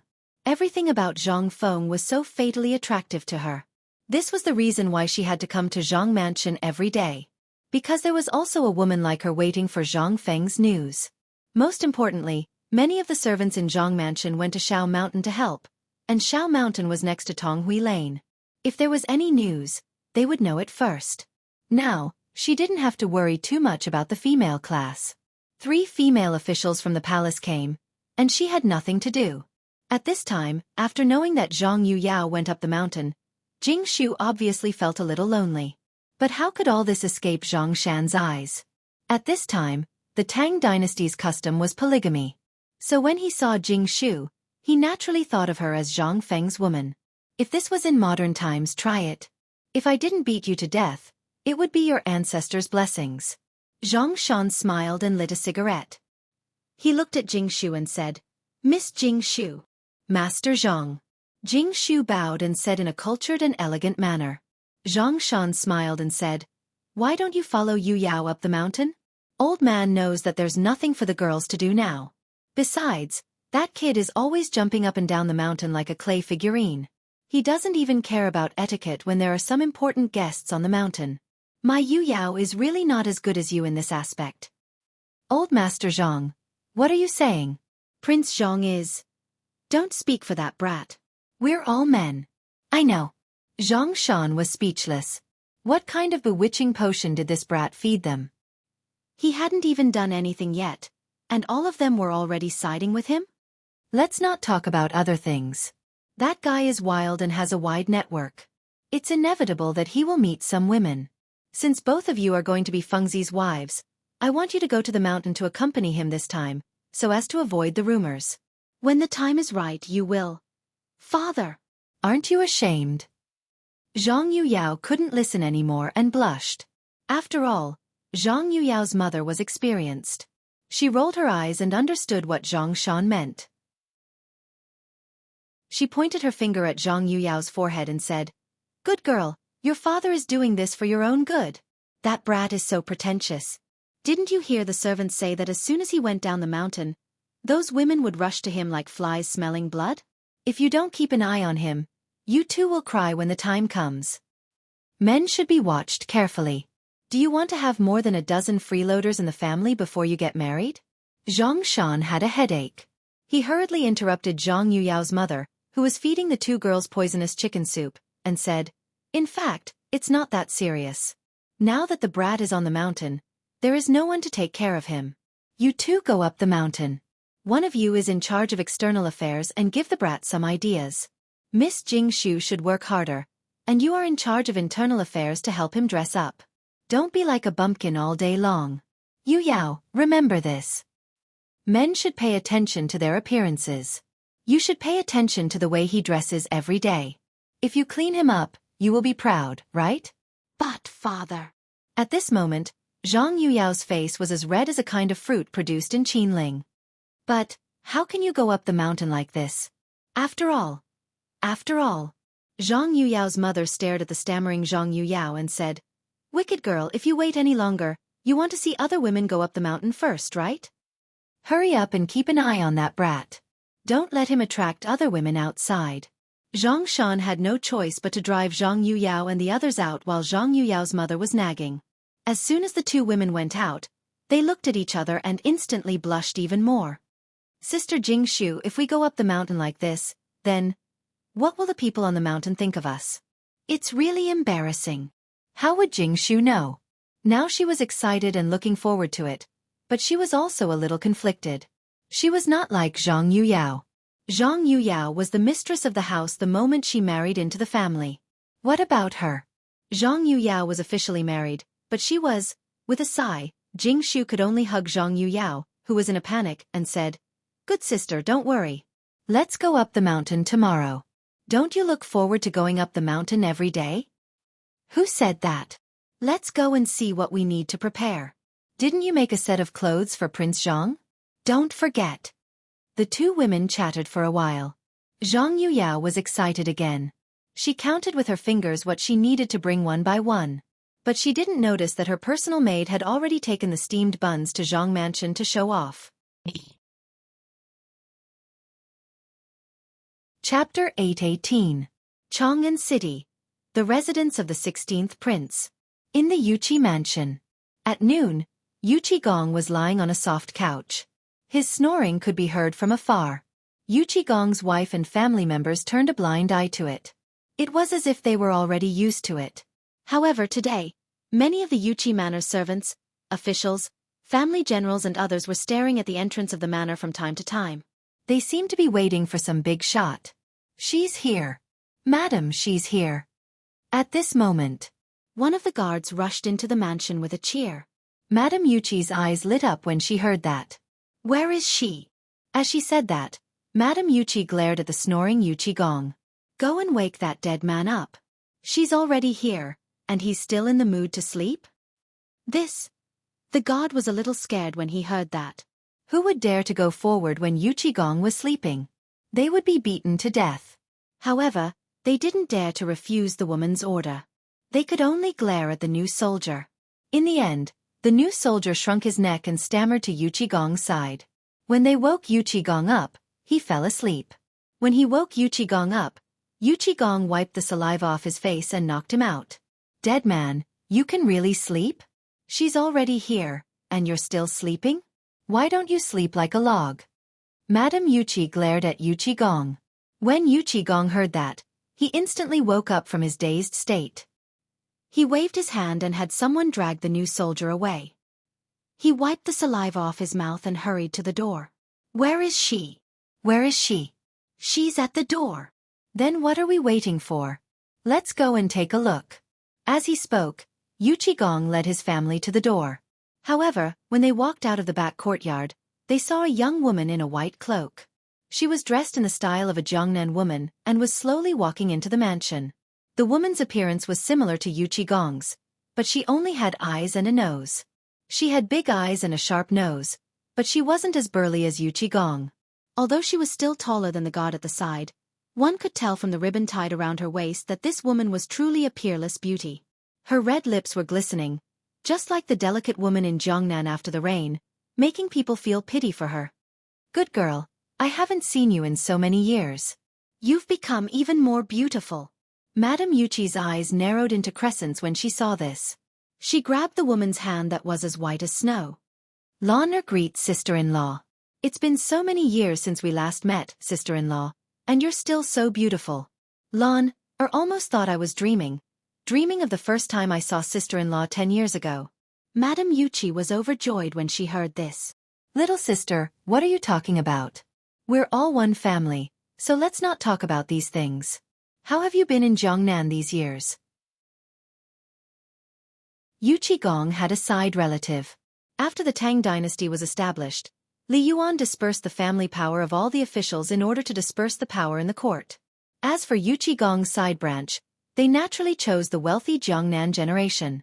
After not seeing each other for a few years, if Gong hadn't joked with Zhang Feng about having a girl, he would have forgotten about this cousin. Afterwards, he returned to discuss Zhang Feng's marriage with his wife. The two hit it off and quickly sent a letter to Gong's uncle. This girl was a side branch of Gong's great-grandfather, Meng. She was also the only daughter of Gong's paternal uncle, Meng. These years, their development in Jiangnan could be considered quite effective, even more so than Gong's branch. However, although their lives were good, they were unable to enter the world.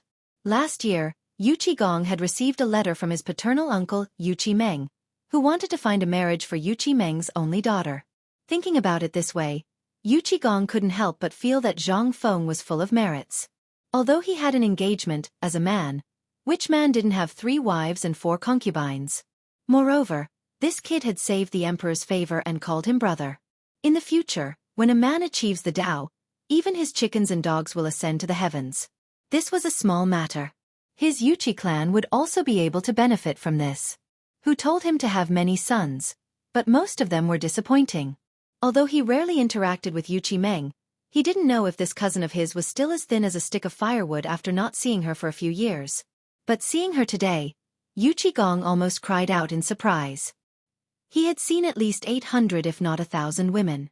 Among them, he had seen blonde-haired and blue-eyed people, as well as those smelly extraterrestrials. But seeing her now, Gong's heart instantly blossomed. This was great.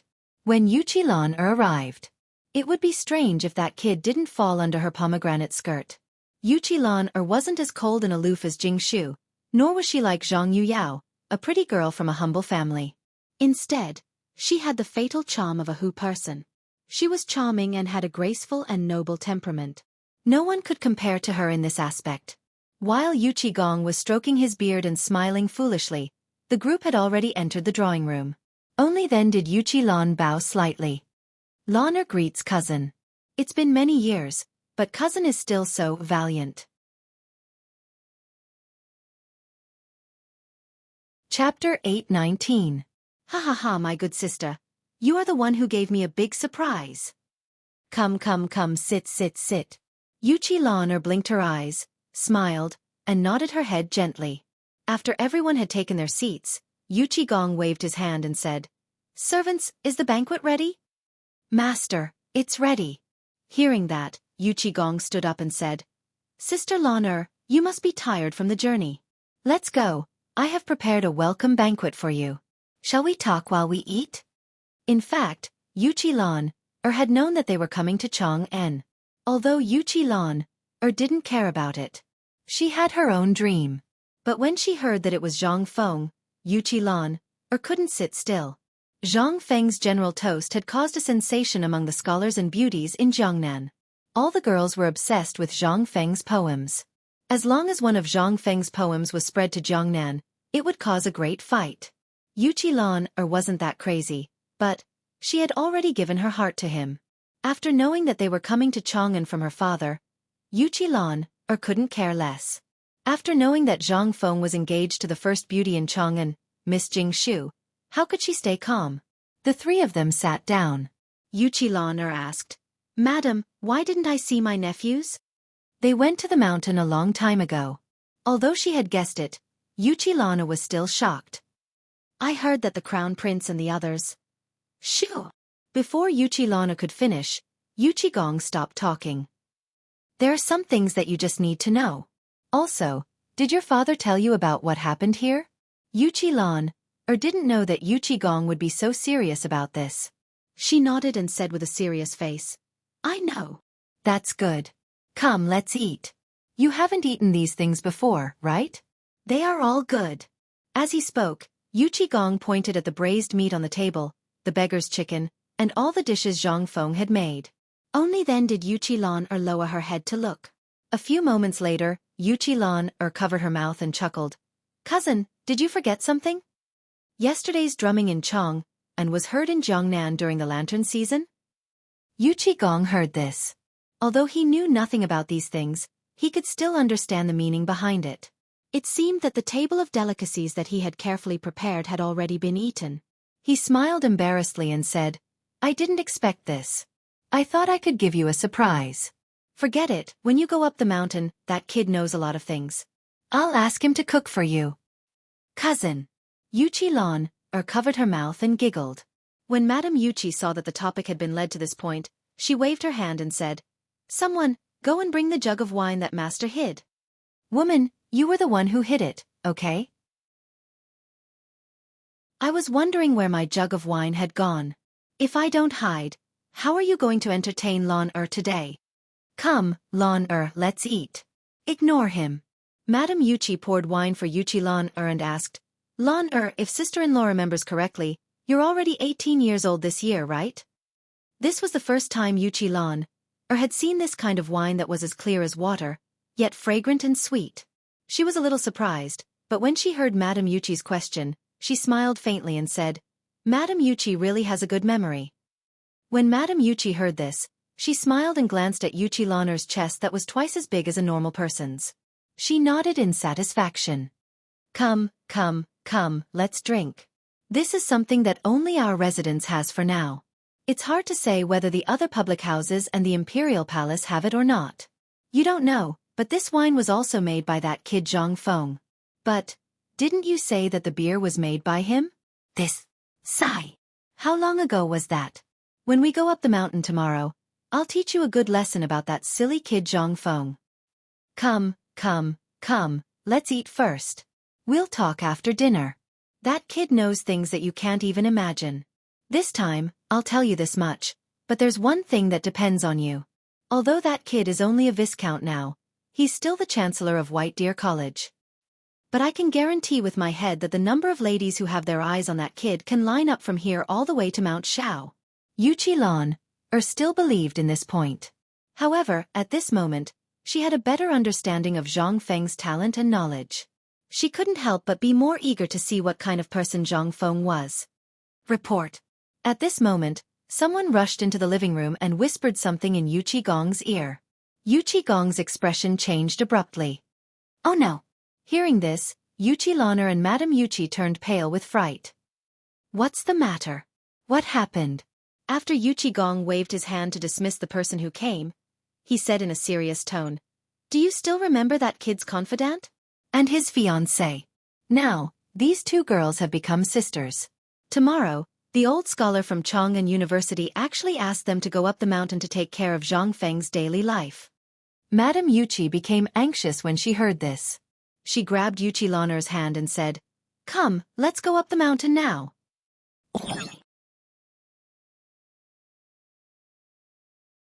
Chapter 8:20. Shiva was miserable. He walked around the foot of Shao Mountain for a long time but still didn't get permission to go up the mountain. However, Shiva didn't get tired of it. He would wait here for a long time every day. When he was hungry, He would ask the passers-by to buy some food for him. When he was sleepy, he built a straw shed on the spot and asked someone to buy some things for him to stay in. Although it was a little bitter. Seeing the endless stream of people going up the mountain every day and listening to them talk about the rumors on the mountain made him very happy. Shiva was even more eager to go up the mountain. The fatal attraction of Zhang Feng made Shiva forget his identity as Prince Zhenla. Before, he thought that Prince Zhenla was a high and mighty existence. However, after meeting Zhang Feng, he suddenly felt that Prince Zhenla was nothing. Even his father, the emperor, couldn't be compared to him. Of course, he didn't dare to say these words in front of others. Otherwise, he wouldn't be able to keep his legs when he went back. However, he didn't care anymore. As long as he could go up the mountain, he wouldn't go back to Zhenla. Go back to your second uncle. He wouldn't go back. It was because Zhang Feng had come up with another good thing after the white paper and the braised beggar's chicken. After spending a lot of money to get a cigarette from old he, Shiva was completely lost. At this time, after waiting for the people in line to enter the market to go in, Shiva tidied up his clothes and even clutched the gold leaf that he had prepared. He planned to bribe the guards to let him go up the mountain. Oh, isn't this the little prince of Zhenla? Why do you want to try again today? Ha ha ha. Amidst the guards joking, Shiva used the unfamiliar Han etiquette to salute and say, "Officers, this one is truly an old acquaintance of Principal Zhang. I'll have to trouble you to pass on the message. Can this be considered as a gift for the officers?" The guard glanced at the bulging money bag in Shiva's hand before withdrawing his eyes. He then looked at Shiva and said with a smile on his face, "You don't look like a troublemaker. Since you're so sincere and have become familiar with us these days, I'll let you in. However, if you dare to make trouble on the mountain and make things difficult for us, I'll break your legs even if you're King La, not to mention your Prince La." Shiva looked at the guards as if he was dreaming. It had been 7 days. They all said the same thing. However, these people refused to let him in. They said that this was the secret place of the Tang dynasty, and that non-Han people were not allowed to enter. However, a few days ago, he saw a group of people from the western region enter with his own eyes. Although those people were handcuffed and shackled, they all went in except for him. He even brought the clearance documents and even had people from the Ministry of Works and the Ministry of Personnel to verify the clearance. However, he still couldn't go in. But now, he could go in? Shiva couldn't help but be overjoyed. He stuffed the money bag in his hand to the guard. However, the guard glared at him and waved the modeo in his hand. "What are you doing? What do you think we Tangs are? Keep your money bag. If you go up the mountain and the dean really takes you in, you should keep this bag of money. It might not be enough to cover your expenses." Shiva didn't understand what he meant. However, he still thanked him and entered Shao Mountain. He was neither a businessman nor a student, so naturally, he couldn't enter. However, he had long been looking forward to the market at the foot of Shao Mountain. In Chang'an, he had already seen through the pressure of the 2 big markets. On the other hand, although this was a mountain, there were more people and businessmen at the foot of the mountain than in Chang'an City. How could he not be excited? The guards were stationed at the entrance of Shao Mountain. If one wanted to go up Shao Mountain, they had to walk on this mountain path that was only 3 feet wide. On both sides of the mountain path, there were straight cliffs like door gods. After walking for about a mile, Shiva's eyes suddenly opened up. Waves of noise continuously entered Shiva's ears. Fresh fruits. The beer just arrived. "Brother, do you want to try it? This is brewed by our dean himself. It only costs 1 copper coin. 1 copper coin. The fragrant glutinous rice wine, the dean's favorite glutinous rice wine. Come, all of you come and try it. It's free if it doesn't taste good." Shiva looked around as he walked. It was as strange as a wild child in the mountains entering the city. The market was very big. On both sides of a mountain path with no end in sight, there were houses built with red bricks that Shiva had never seen before. There were also some houses built with wood and bamboo. The ground was made with an unknown material that was as hard as stone. There were also smooth stones of different colors inlaid on the ground. It looked very beautiful. On this road, although there were many peddlers, no one dared to spit or throw away rubbish. Even if there were a few leaves, someone would take the initiative to pick them up. This made Shiva even more curious. Most importantly, everyone here had a cigarette in their hands. They held it in their mouths and walked with their heads held high. Those who didn't have cigarettes lowered their heads and hurried past. This made Shiva even more curious. He pulled over a merchant and curiously asked, "Brother, why do these people all have cigarettes in their mouths? Why do those who don't have cigarettes have their heads lowered?" The barbarian merchant first looked at the man who was dressed similarly to him as if he was a monster. After a while he said strangely, "Kid, give me a cigarette. Let me tell you, where does Shiva have a cigarette?" He hurriedly took out a golden leaf from his money pouch. The barbarian merchant looked around like a thief before putting the leaf into his sleeve as if nothing had happened. "Kid, on Shao Mountain, if you don't smoke, you're not a man. Do you understand? Those who don't have cigarettes don't deserve to stay on Shao Mountain. Brother, let me give you a piece of advice. There's a shop in front of the food factory that specializes in selling cigarettes. Go buy a box. Otherwise, if you stay too long, you'll drown in the spit." Chapter 821. There's such a rule? Shiva was shocked and quickly asked again, "Brother, who set this rule? When I met the dean, he didn't seem like such a person." When the barbarian heard that this dumb kid knew Zhang Feng, he couldn't help but be shocked. After looking Shiva up and down, he said in disbelief, "You know the dean? We all know the dean. A few days ago, Lao Tzu and I even talked to the dean. So what? This rule wasn't set by the dean. It was set by everyone here. Also, don't ever throw trash on the ground. If someone sees it..." Shiva hurriedly asked, "What will happen?" "Hee." The barbarian laughed evilly. "You'll have to use your tongue to lick the entire floor before you stop." Shiva was shocked. "What kind of rule is this?" "This isn't a rule." The barbarian pointed at the ground and said, "Do you know what this is? This is the cement that the dean spent a lot of effort to create. It's also called concrete. It's for the convenience of us. They didn't even have it on the mountain, but they made it for us first. What is this? If we don't follow the rules, not to mention the people on the mountain, even the merchants here will beat those who don't follow the rules to death." Shiva was completely shocked. He had seen Zhang Feng's charm. But what was this? Zhang Feng didn't say a word. These people were so crazy to follow the rules and even set their own rules to restrict them. No wonder the people here were like this. This was the kind of bearing a man should have. Shiva's eyes shone with a fiery light. After thanking the merchant, he trembled as he walked towards the entrance of the sect. The barbarian smacked his lips and glanced at Shiva. He touched the golden leaf in his embroidered robe and laughed.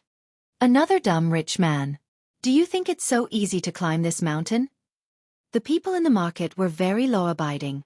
In the past, they still needed people to maintain law and order. However, since Zhang Feng built 2 commercial streets for the people here, the people who used to maintain law and order here had long disappeared. Don't ask why. Where was this place? This is a mountain. Who dared to disobey the rules here? How could this place tolerate him? The only reason he didn't kill him was because of the dean's magnanimity. After bidding farewell to the barbarian merchant, Shiva wandered around the market.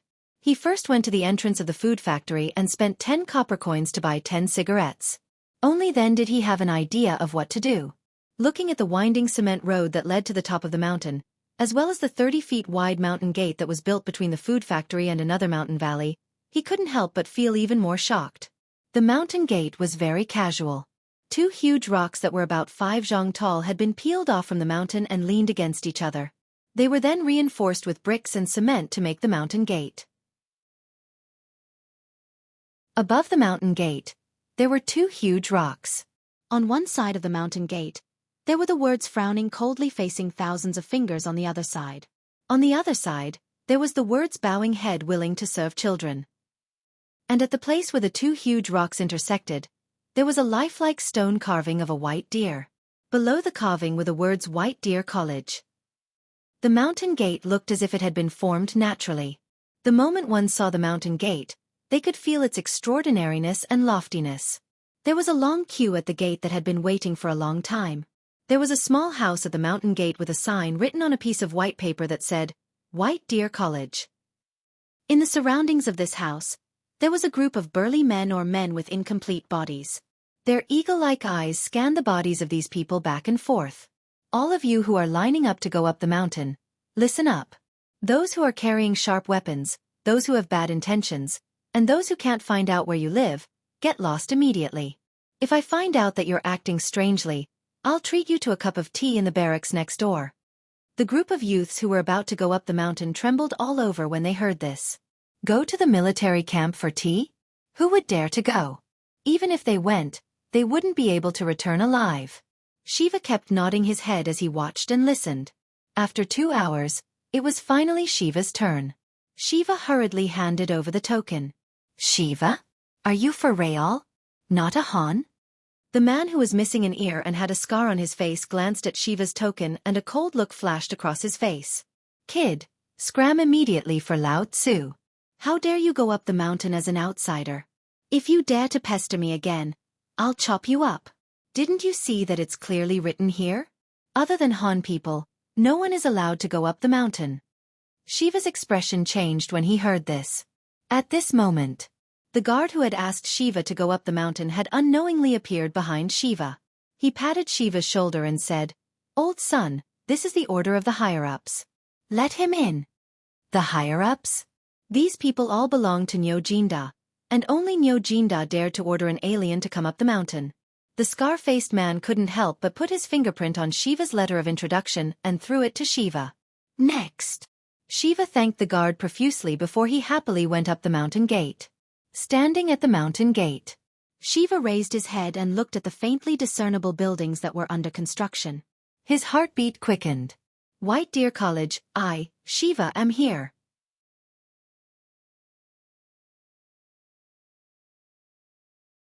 Chapter 822. Zhang Feng was too lazy to be idle these 2 days. He spent the whole day in the forging workshop, tinkering with something. This made Cheng Chumo and the others arrogant. Especially since Cheng Chumo got Zhang Feng's sunglasses, he had a cigarette in his mouth all day and returned to the appearance of the 4 great devils in Chang'an. Sitting on a sliding pole, he patrolled the construction site. At this time, Cheng Chumo just finished patrolling the construction site and sat down on the recliner. Instantly, the recliner made an unpleasant groan. It seemed that the recliner would fall apart in the next moment. Li Chengqian, who was reading a new textbook, was shocked.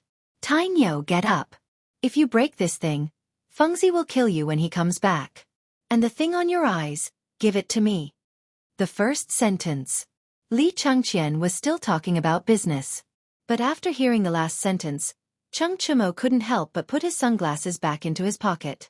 No. No matter what you say, I won't give it to you. Seeing this, Li Chengqian looked around and glared. I asked you to give it to me. Hearing this, Cheng Chumo reluctantly handed the sunglasses to Li Chengqian and muttered, You only know how to use your identity to oppress people. What's wrong with me oppressing you? You don't agree? I agree. Cheng Chumo hurriedly begged for mercy. This pair of sunglasses was made by Zhang Feng when he was at the foot of the mountain. But ever since he went up the mountain, he didn't know if Zhang Feng had forgotten about it or not, but he hadn't used it. Cheng Chumo had a bad idea. All of them knew about this. But Zhang Feng was always there, so they couldn't fight for it. They could only stare at Cheng Chumo with jealousy. Tainyo, don't do this all day. If my father goes up the mountain and you meet him, you can wait to go home and lie down for a month. Li Chengqian warned Cheng Chumo. Cheng Chumo was shocked when he heard this. He hurriedly got up and asked, Master Li, have you been up the mountain? No, but it should be here soon. This thing should be used by Master Li and Old Master Li now, so you better take it easy on us. Otherwise, we'll beat you to death when the time comes and you're implicated by us. While smoking, Zhang Sun Chong shook his legs and said. At this moment, Cheng Chumo heaved a deep sigh of relief. He took a puff of his cigarette and said, I thought they would come. It's good that they didn't come. Anyway, sunglasses is now in Li Gon's hands. He'll be the one getting beaten up first. Sunglasses? At this moment, Zhang Feng and Gao Can entered the living room. Before they entered the door, they heard the sunglasses and couldn't help but ask in surprise. But in the next moment, when he saw what was in Li Gon's eyes, Zhang Feng was so angry that he blew his beard and glared at Li Gon. Well, Li Gon, when did you learn to steal things? Li Chengqian didn't know that Zhang Feng had returned at this time. He hurriedly took off his sunglasses and pointed at Chang Chumo. It's him. I was just about to come over. This guy stole it.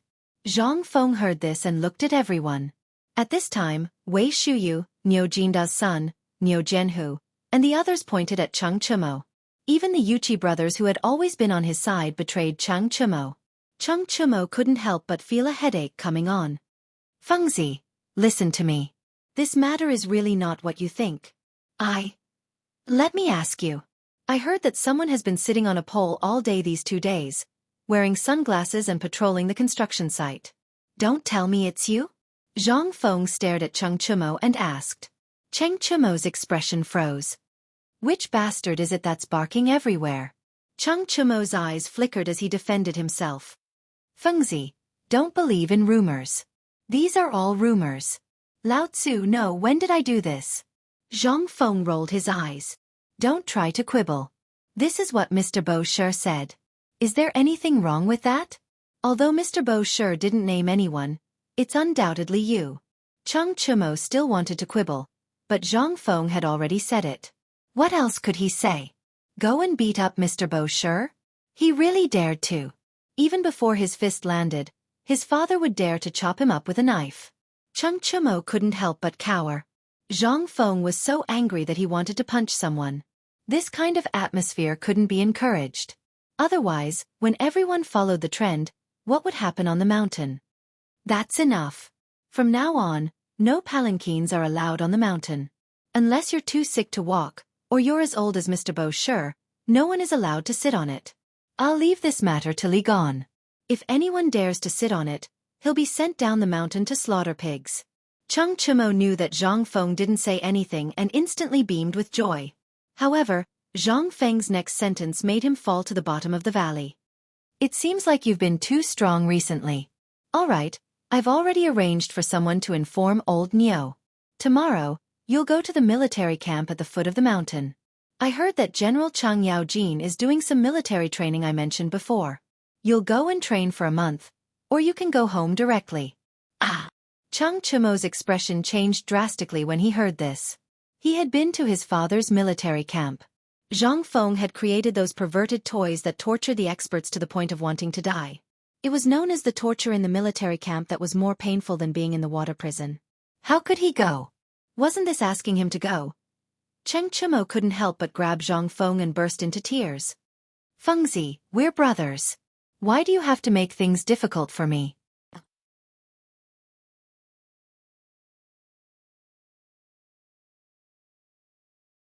However, when he thought of Zhang Feng's previous rule, 2 streams of tears flowed out of his eyes. When Zhang Feng saw this, his heart softened.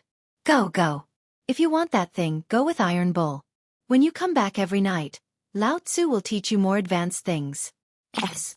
When everyone heard this, they could not help but widen their eyes. Zhang Feng was actually going to impart private training. Everyone knew that Zhang Feng's book on the art of war and the training method were only half of it. This kid was unwilling to take out anything more precious. Now, he was going to impart them to Cheng Chumo? Yuchi Bao Lin and his brother hurriedly said, Fengzi, I want to go. I'm not afraid of hardships. I'll go. I'll go too. Fengzi, I'll go. Me, I'll go. At this moment, Wei Shuyu and the others' eyes almost popped out. They were all fighting to be the last.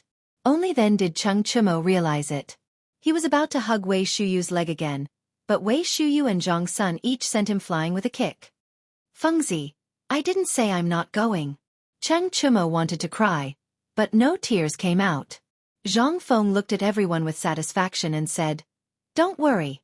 Gao Can, Iron Bull, Niu Xiaohu, and Yu Lin, the 3 of you go first.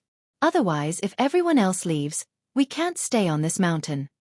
Hearing this, the few people who were named by Zhang Feng cheered, but Wei Shuyu and the others were regretting it. Go, get out of here now. When Zhang Feng saw that these people had gone crazy, he hurriedly threw them out. After they ran away while wailing like ghosts and howling like wolves, Zhang Feng then sneakily took out a wooden box from his bosom and threw one to each of them. Come, I have a lot of this. One for each of you. Here. Everyone opened the box curiously and saw that there were brand new sunglasses lying inside. They could not help but be excited. But why would Wei Shuyu and the others care about this? They hurriedly asked, Fengzi, the custom-made weapons you mentioned. Hearing this, Wei Shuyu and the others almost hugged Zhang Feng and kissed him. Seeing this, Zhang Feng hurriedly begged for mercy. Everyone has one. I'll give you a surprise during the new year. Don't worry now. This thing can't be made in a short period of time. When I have time, I'll tailor it for you, okay? At this moment, Cheng Chumo returned and said, Oh no, Fengzi, the fool you tricked before is here again. He's here to cause trouble.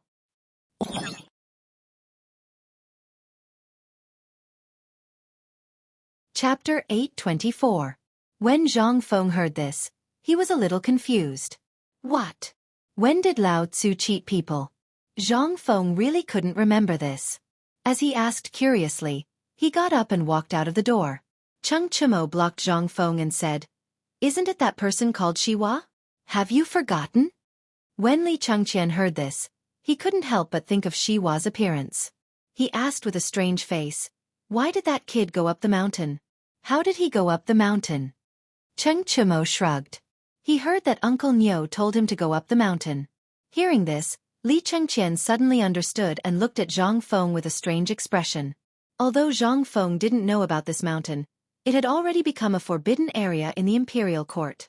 Without the approval of several generals, Li Chengqian's guards, and the Jinwu guards, or special certificates, no one could enter, let alone outsiders. Outsiders were either merchants with a clear background or slaves.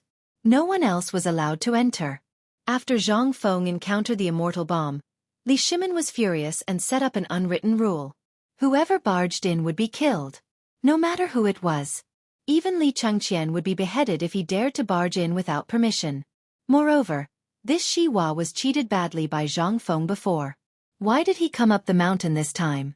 Didn't he hear that he came to the Tang dynasty to ask for help last time? He had already asked for help, but he still didn't leave? What was he thinking? Could it be that he really came to ask Fengzi for compensation for his previous losses? This dignified crown prince shouldn't be so poor, right? Li Chengqian also couldn't guess this kid's thoughts. He couldn't help but look at the puzzled Zhang Feng and ask, Do you want me to go out and drive this kid down the mountain? Zhang Feng heard this and said, Drive what away? I also know now. It's that little rich man Zhenla. Now that he knows we are short of money, he is here to give us money. Why do you want to drive him away? Go, go, go. Invite him in. Zhang Feng really did remember this kid. But when he thought of the last time, Zhang Feng's heart became hot again. Good timing. Whatever he said would come. He was just short of money, and now it came? Before Zhang Feng could finish his fantasies. Under the guidance of Cheng Chumo, the purple-robed Shiva walked into Zhang Feng's small living room. Upon entering, Shiva first looked at the simple furnishings in the room, then looked at Li Chengqian and the others. Only then did he respectfully bow and say, Shiva greets Dean Zhang Feng. Ha ha ha, so it's you. Come, come, come, don't stand on ceremony. Seat of honor, seat of honor. Tainyo, serve the tea. Cheng Chumo pointed at his nose and walked out of the room gloomily. Gao Kan and Yuchi Baolin had run away. Now, how did the matter of the sidekick find him? However, being depressed was one thing. But when he saw that someone was going to be in trouble, Cheng Chumo became excited. At this time, Li Chengqian and the others were sitting still in the room. They looked straight ahead and smoked their cigarettes. Originally, Zhang Feng wanted to greet them and introduce them to each other. But when he saw that they were all acting cool, he was too lazy to do so. Glancing at Shiva's bulging money bag, Zhang Feng smiled even more happily. Why are you here from so far away? I heard that Zhenla is in big trouble now, is that right? What's going on? Is it serious? Shiva's face turned bitter when he heard that. That was one of the reasons why he was here. Brother Zhang Feng, you don't know. I don't know what's wrong with that D*MN India. They mobilized an army of 300,000 to invade Zhenla. To be honest, Zhenla is suffering. Zhang Feng heard that and nodded. That's right. That D*MN India. If I had an army of 100,000, no 50,000 people, I would definitely lead them to fight for you. But I'm just a weak scholar. Weak scholar. Li Chengqian and the others were so embarrassed that they almost died of cancer. Are you worthy? Shiva became even more agitated when he heard that. Brother Zhang, these words of yours are enough. I came to the Great Tang precisely to seek the assistance of His Majesty, the wise and mighty Emperor. Shiva glanced at Li Chengqian as he spoke. Li Chengqian pretended not to see it. Shiva continued, but 10 days have passed, and I still haven't seen any response from the Tang dynasty. I'm worried that if this drags on, Zhenla will be destroyed. Brother Zhang, you have a lot of ideas. Can you give Zhenla a way out? As he spoke, Shiva hurriedly placed the money pouch with the golden leaves on the tea table beside Zhang Feng. Zhang Feng glanced at it and pretended to be angry. What are you doing? Take it back. We're brothers. We should help each other. When Shiva heard this, he really thought that Zhang Feng was incorruptible, so he pretended to take back the money bag. However, before he could grab the money bag, Zhang Feng said, "But seeing how sincere you are, I'll kindly accept it." Li Chengqian wanted to beat him up. Niu Jianhu and Yuqi Baoqi had never seen this side of Zhang Feng. In the past, he had always heard about how awesome Zhang Feng was. But now, what was this? Wasn't this AF * King Street Thug? Was this still the legendary awesome Zhang Feng?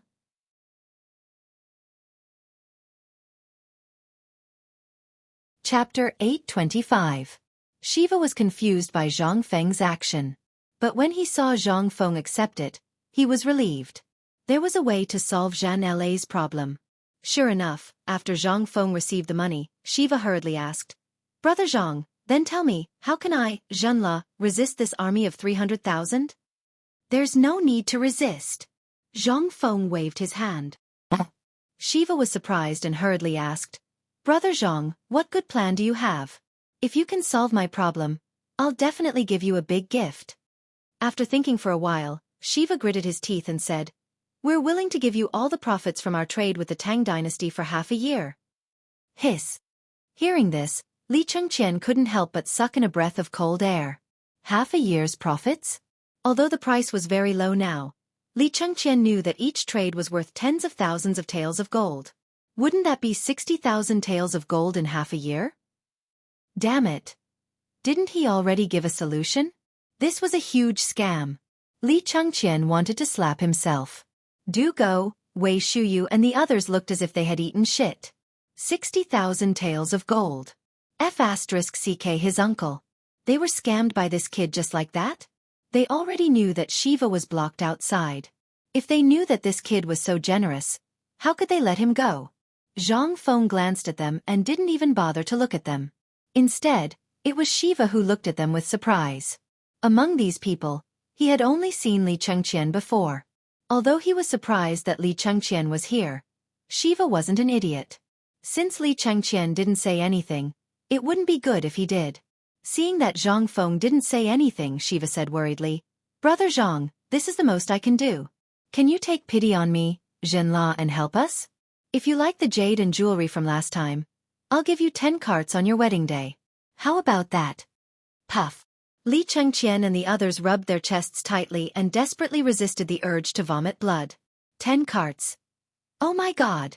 Scammer, you big scammer. They couldn't help but curse Zhang Feng in their hearts. They were even wondering how much they should take from Zhang Feng when the time came. When Zhang Feng heard that, he sighed and said, "We're all brothers, what are you saying this for?" All right, since we're brothers, I'll tell you now." Shiva immediately sat up straight. Zhang Feng coughed and lit a cigarette. Then, he gave one to Zhang Feng. However, Zhang Feng's fingers were trembling. "If my guess is correct, 200,000 of these 300,000 soldiers are Turks. You don't know, but I heard from the returning merchants in Shao Mountain Market that the Turks had mobilized 200,000 people. But in the end, the whereabouts of these 200,000 people were unknown. Then there was internal strife in Tubo, and then there was riots in India. Think about it, both Tubo, India and Tubo were affected by the locusts, and they mobilized 300,000 people? If their stomachs weren't full, why would they mobilize so many people?" When Shiva heard that, he couldn't help but frown and think for a while. Then he nodded. Zhang Feng took a puff of his cigarette, crossed his legs, and said, "Let's talk about other things.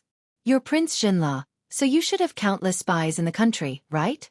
You should know the actual number of soldiers in India, and you should also know about this disaster." Why did he suddenly put pressure on Jinla? But how long has it been, and he's still slowly nibbling away at the border? If he really had 300,000 soldiers, he would only need 5 days to destroy you. But think about it, why didn't he do that? When Shiva heard that, his face turned pale. Zhang Feng was right. That was really the case. Shiva couldn't help but ask again, "Brother Zhang, what does India mean?" "So you're saying that 200,000 of these 300,000 people are Turks?" Zhang Feng nodded. He took out a piece of white paper, then took out a bamboo stick, burned it in the oil lamp, and drew a map on the paper. "Look, this is your Zhenla. On the top is the Tang dynasty. Who's on the left?" "On the left is Tubo." Now that there's internal strife in Tubo, and your Zhenla encountered this problem, the Turks mobilized their troops again. But the Tang dynasty's Long Yu Dao is fine now. Why is that? Shiva stared at the map and fell into deep thought. Li Chengqian and the others finally couldn't pretend anymore. They also came forward. Zhang Feng waved his hand and asked everyone to come closer.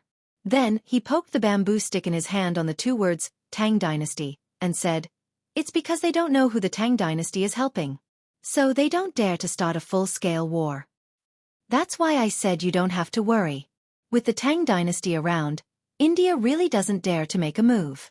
Now, who doesn't know that Zhenla is under the protection of the Tang Dynasty? If they dare to make a move, they have to consider the revenge of the Tang Dynasty. And to be honest, the Tang Dynasty has already mobilized their army." "The Tang Dynasty has already mobilized? Why didn't I know?" Shiva was completely stunned by Zhang Feng's words. He hurriedly asked, "Brother Zhang, this is a serious matter. Please don't joke about it."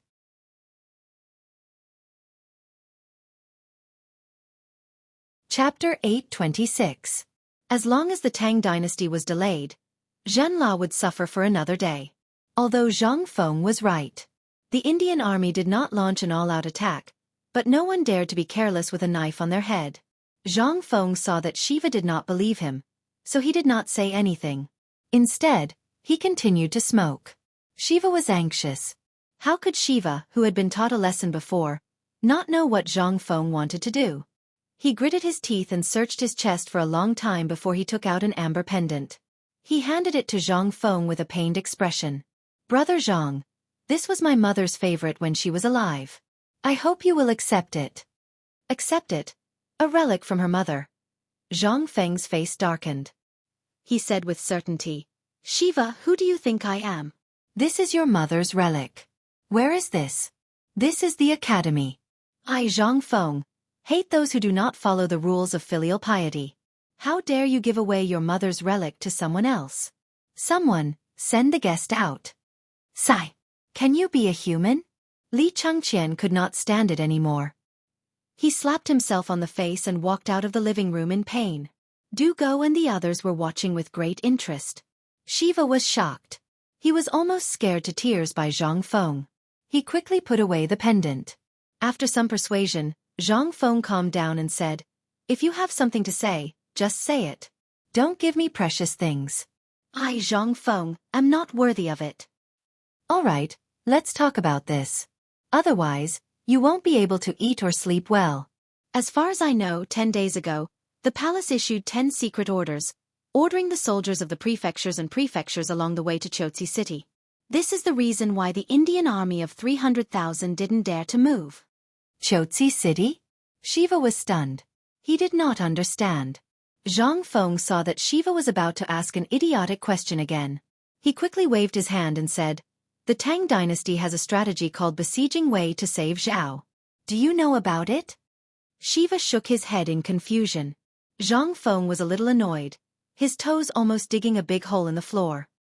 He pointed at Du Go and said, "De Bing, you tell him." Du Go calmly lit a cigarette and slowly said, "Actually, this matter is very simple. Regardless of whether those 300,000 people are Turkic or not, there is no way to investigate this matter now, and there is no need to investigate it. Tubo also came to the Tang Dynasty for help before, so the emperor pondered and felt that there was something fishy about this matter. If we send reinforcements, what will happen to the Turks? In the end, it was Fengzi who came up with a plan to send troops to Chotsi City. According to the map, Chotsi City can enter the Turks, reach India in 1 day, and reach Tuyuhun and Tubo in 1 day. In this way, under the three-pronged attack, no matter what tricks they have, they won't dare to act rashly. Do you think that under the watch of the elites of the Tang dynasty, India will dare to abandon the capital and force their way into Jinla? Finally. Shiva's face slowly became agitated. At this time, he finally understood why those Indians, who clearly had such a big advantage, only lingered at the border. They didn't know the movements of the Tang dynasty's army. But waiting like this was not the way to go. He hurriedly asked, "Then this is not the way to go either. Why didn't the warriors of the Tang dynasty attack India directly?" "You think too much." Zhang Feng waved his hand and said, "You just have to remember that at this time, you should do what you should do in Jinla and pretend that nothing happened. Your country must have spies all over. If you act as if nothing happened, then the war at the border will collapse by itself." Is this even possible? Shiva was stunned. But he didn't know whether Zhang Feng was right or not. However, since Zhang Feng said so, Shiva only needed to write a letter to know whether Zhang Feng was right or not. But in these 10 days, if the 100,000 Indian troops at the border of Jinla wanted to attack, they would have attacked long ago. Why would they wait until now? Now, it seemed that what Zhang Feng said was true. And this person just said that this was all Brother Zhang's plan? Could it be that Brother Zhang also studied this military aspect? A touch of excitement flashed in Shiva's eyes. "Brother Zhang, if this is true, I, as your brother, will repay you generously." Zhang Feng waved his hand and said nothing. This time, he would just treat it as doing a good deed. However, when he thought of the country's total foreign trade income for half a year, Zhang Feng almost laughed out loud. "Okay, we're all brothers. As brothers, that's enough. Okay, if there's nothing else, you should go back and have a look. But the green thing you brought last time, I really like it." Shiva heard this and patted his chest.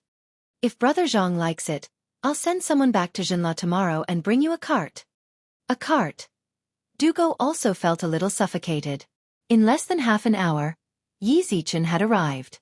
Zhang Feng, this scammer, how many good things had he taken from them? This was too much. This was simply too King rich. Zhang Feng didn't have any expression on his face.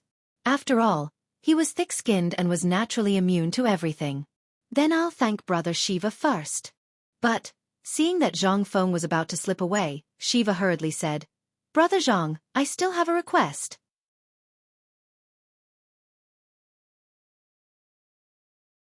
Chapter 827. Zhang Feng's eyes flashed with vigilance. But he still sat down and warmly invited Shiva to sit down. Then he asked with a smile, "Brother, tell me if there's anything I can help you with, I'll do my best to help you." "Really? Do you think that our Zhang Feng is the kind of person who takes money? No, who doesn't keep his word?" Shiva hurriedly asked, "I want to study at the academy on the mountain, I wonder." You. What did you say? Say it again?" Zhang Feng felt that he didn't hear clearly and asked in surprise. Shiva stupidly said, "I want to study under you, brother." "Wait a moment. We need to discuss this matter." Li Chengqian suddenly rushed in and interrupted Shiva with a serious face. He said, "You should know the laws of the Tang dynasty. No academy can accept outsiders under any pretext. I wonder if Prince Shiva knows about this?" Shiva was shocked when he heard that. His face instantly turned ugly. He really didn't know about this. Zhang Feng didn't expect this either. But thinking about it carefully, there really wasn't such a rule during the Tang dynasty's Jingguan era. It was only during Wu Zetian's era that this kind of thing seemed to be slowly accepted. Shiva also knew that this matter was a little difficult. He could only give a fist salute and walk out of the wooden house.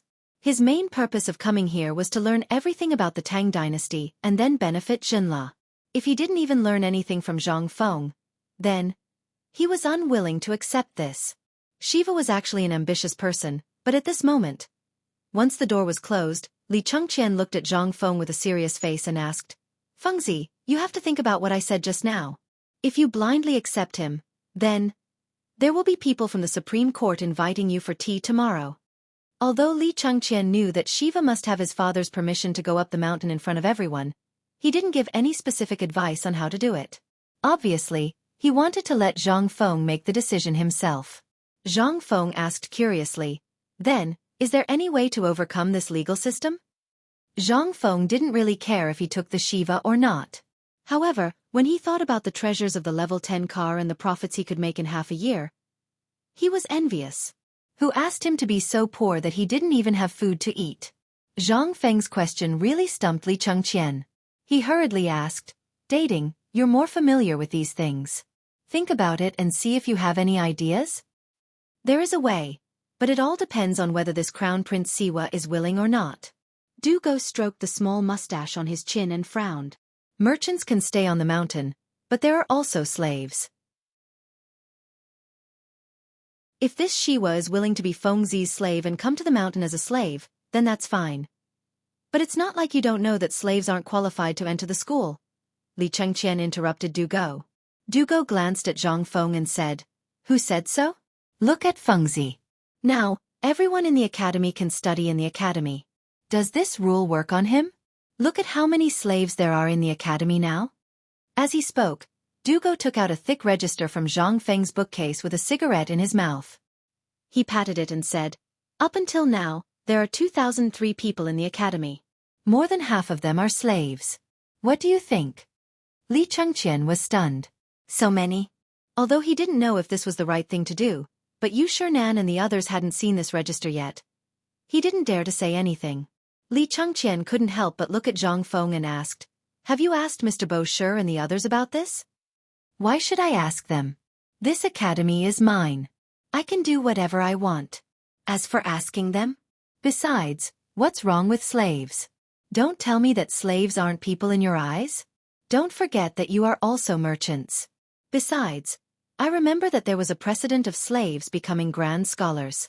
Besides, look at all the Confucians in the world. How many of them were born poor?"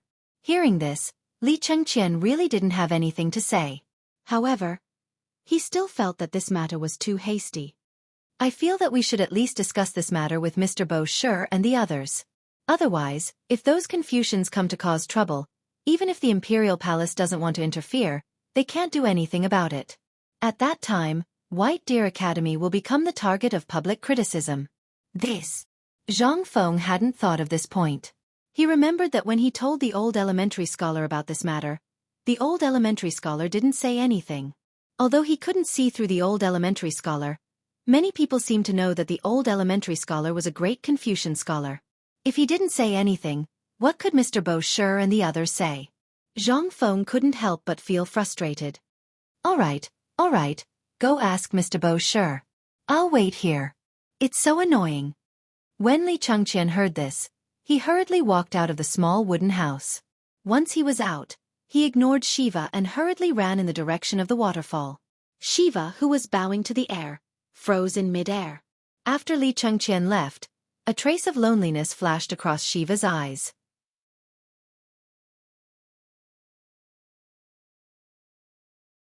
Chapter 828. Yu Shernan was very excited these days. But he also had a headache. Facing the reprimands from countless Confucian scholars, Zhang Feng's letter, and the fact that this kid was not doing his job, he was tinkering with something in the forging workshop all day long. Finally, the matter of the white paper was settled. They didn't see him again. They drank tea, looked at the waterfall in the distance, recited poems, and touched the white paper with a smile. From time to time, they even dipped it in their mouths. Then, they let out a satisfied sigh of admiration. It was as if the white paper was very fragrant. At this moment, in front of the bamboo house, Li Changqian's voice slowly sounded, and they couldn't help but feel a little surprised. "Student Li Changqian greets the gentleman." Li Changqian still paid attention to etiquette. When there was no one around, he had the image of an elegant young master. Yu Shernan and the others nodded in satisfaction. "Get up, sit." Li Changqian didn't stand on ceremony. After sitting down, Yu Shernan asked again, "Looking at your face, did that kid cause some trouble again?" Li Changqian's face twitched. He wanted to say something, but now he couldn't say anything at all. He hurriedly said, "What are you saying?" Nothing happened to Fengzi, but, seeing that Li Chengqian was hemming and hawing, Ouyang soon glanced at him. He knocked on the small stove and said, "If you have something to say, just say it. Don't hem and haw." He was just short of saying, "You are the crown prince, you have to pay attention to your royal appearance." Li Chengqian also understood the meaning of their words. He couldn't help but touch his nose and said, "Just now the crown prince of Zhenla Shiva went up the mountain." "Oh, isn't it just a little crown prince?" Ouyang soon was about to say something, but seemed to have thought of something. He looked up at Li Chengqian in surprise and said, "Don't tell old man that the crown prince also knows Zhang Feng?" Hearing this, Sun Simiao, Chu Suiliang, and the others also looked up in surprise and stared at Li Chengqian. As far as he knew, one of them was a slacker in the marketplace who had just left his home and wanted to start a business, while the other was a prince from another clan. How could the two of them have crossed paths? Li Chengqian also recounted the strange experience of the two to everyone in detail. Involuntarily, the faces of Ouyang Soon and the others were incomparably colorful. So this brat is actually a big swindler? I can't be deceived. Of all the things this kid can do, he just has to do it. All right, no one is perfect. Don't be so harsh on him. After all, this kid is also very good. Sun Simiao hurriedly stood up to smooth things over. Only then did they stop criticizing Zhang Feng.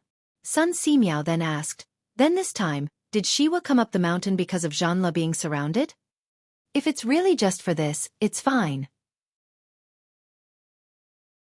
Li Chengqian said with a wry smile, "This kid has been wandering around Chang'an City for 10 days. During these 10 days, he did nothing but check all the things that Fengzi made. He even squatted at the foot of the mountain for a long time. This time, he could come up the mountain probably because of my father's idea. And as soon as he came up the mountain, he wanted to enter the academy to study." Bam! Hearing this, the small spoon in Ouyang Soon's hand shook and fell on the teapot. In an instant, the delicate handle of the teapot was instantly smashed. "You said he wants to enter the academy to study?" Finally, Ouyang Soon and the others reacted. The next moment, they could not help but ask in unison in horror, "That kid said so? Did he agree?" After asking 2 questions in a row, Li Chengqian could not help but say in his heart, as expected. This was not only against the rules, but also against the laws of the Great Tang. Su Rian had said that Zhang Feng had broken the rules, but the concept that those who were not of the same race were bound to have different hearts still did not allow them to do anything that exceeded common sense. In their view, if an outsider wanted to learn the information of the Han people, what was the difference between that and stealing? At this time, what they were most concerned about was whether Zhang Feng had agreed. Once this kid agreed, then... You said it all. Did that bastard Zhang Feng agree? Ouyang Xiao did not have time to care about the teapot that had accompanied him for 10 years and asked hurriedly. This was related to their reputation.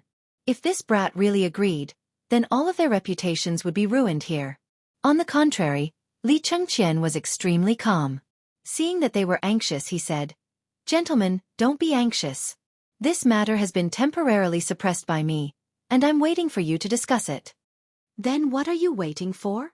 Let's go, let's go." Hearing this, Ouyang Soon hurriedly got up and walked out with his hands behind his back. Seeing this, Yu Shernan and the others hurriedly put away the paper in their hands and followed closely behind Ouyang Soon. Seeing this, Li Chengqian heaved a deep sigh of relief. "I don't know what father is thinking. What should we do now?" Li Chengqian sighed and helped Ouyang Soon turn off the fire in the stove. Then, he hurriedly followed the others.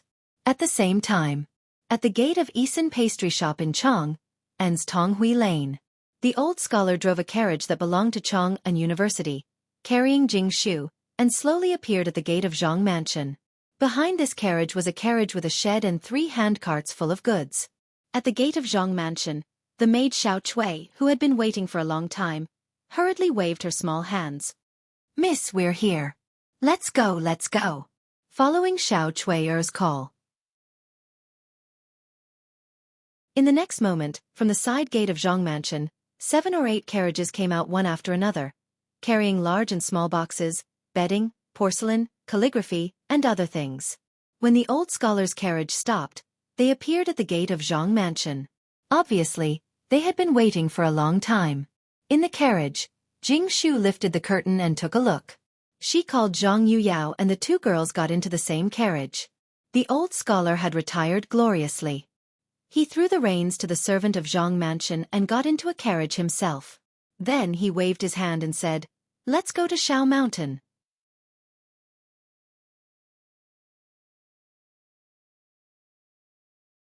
Chapter 829. On the Mountain. As soon as Yu Shernan and the others entered Zhang Feng's living room, they didn't care about the fatally attractive cigarettes anymore. As soon as they sat down, they asked, "Kid, is that person outside the door the Crown Prince of Zhenla?" "Yes, it's him, but now." Hearing this, Ouyang Sun slammed the table and said lightly, "I don't care what business you have, but old man won't allow him to go up the mountain." Zhang Feng's eyes almost popped out. What's wrong with that? Isn't he just a student? He's not a slave or a merchant. He's a proper prince. If we reject him, it'll damage our academy's reputation. Zhang Feng argued.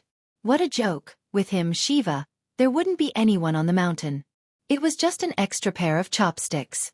The most important thing was that if he could teach him, he would have an inexhaustible little treasury. How could Zhang Feng bear to let this little treasury slip away under his nose? Besides, the other party had already agreed to so many things. If he were to reject them now, wouldn't it mean that everything he said before would be in vain? Wasn't this a joke? Lao Tzu worked for nothing and had to fork out money to play with them? When Lao Tzu ran out of money, wouldn't they just leave? Respected teachers. There's a saying in Confucius and Mencius, there's no distinction between nobility and lowliness, and there's no distinction between learning. Old Man Kong even said that there's no discrimination in education. I've already mentioned this before. Moreover, Li Yuan from White Deer College simply followed Old Man Kong's teachings. I don't know what wrong I've done, but I hope that respected teachers can enlighten me. Ouyang Sun was choked by Zhang Feng and was speechless for a long time. His face was flushed red, obviously angered by Zhang Feng. When Yu Shernan saw this, he quickly patted Ouyang Sun's shoulder and said, "Kid, what you said is right. However, I think you should know what this distinctionless education means. Then let me ask you, do you understand that those who are not of our race have different intentions? It's your business to pass on the knowledge in your head to the students you teach. After all, it's a benefit to the Tang dynasty. We're happy to help you. But now, it's obviously impossible for you to pass it on to outsiders. If you say this in 10 or 20 years, the old man won't even care about you. I believe that even if you don't say it, the emperor will issue such a decree. But not now. Look at your academy." Yu Shernan pointed at the door and said with a serious face, "The academy hasn't even opened yet, and you've already brought in an outsider. What do you think the others in the academy will think? What will happen to the people watching this place? Do you want to bear the crime of betraying the clan?" Zhang Feng's eyelids twitched. How could this have anything to do with betraying the clan? Do you really think that I, Zhang Feng, have never seen the world? This time, Prince Zhenla is here. I don't know what he's here for. He's just here to be a minister. If all the ministers are so stingy, it's really hard for them to be successful. Zhang Feng also understood their thoughts. However, if they were all so selfish, how could the Tang dynasty flourish? Respected teachers, I feel that you're exaggerating a little. Actually, this matter isn't as serious as you've described it to be. Is this not serious? Ouyang Sun's hot temper rose again. He stood up with a swoosh and stared at Zhang Feng. However, Zhang Feng ignored him and said, "Trust me, teacher. Calm down first. Can you let me say 1, 2, 3, and then you can think about it? Trust me. Calm down first. Let's see what this guy has to say. How about it?" Yu Shernan and Sun Simiao hurriedly tried to persuade him as well. A moment later, Ouyang Sun angrily said, "If you want to say it, then say it quickly."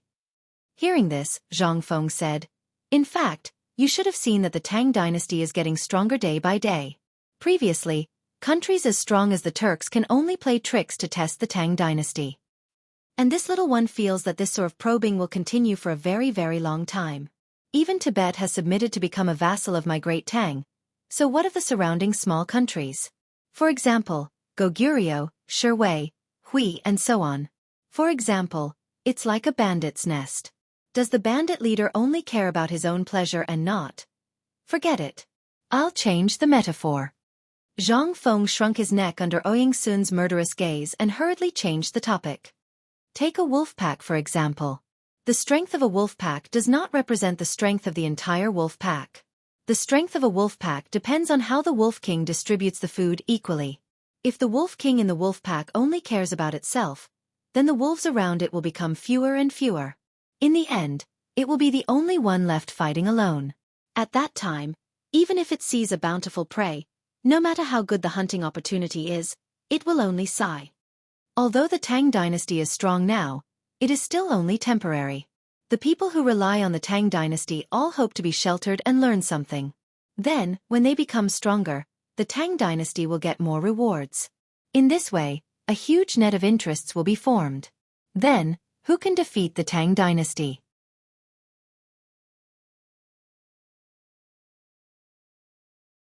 Chapter 830. Zhang Feng's mouth flew up and down, and Ouyang Sun was really confused. Sometimes he frowned and thought deeply, and sometimes he gasped. Anyway, he felt that something was wrong. Yu Shernan and the others were the same at this time, but they were slightly better than Ouyang Sun. They could feel that Zhang Feng's mouth could even bring the dead back to life. Li Chengqian, who was standing at the door, was deeply shocked at this time.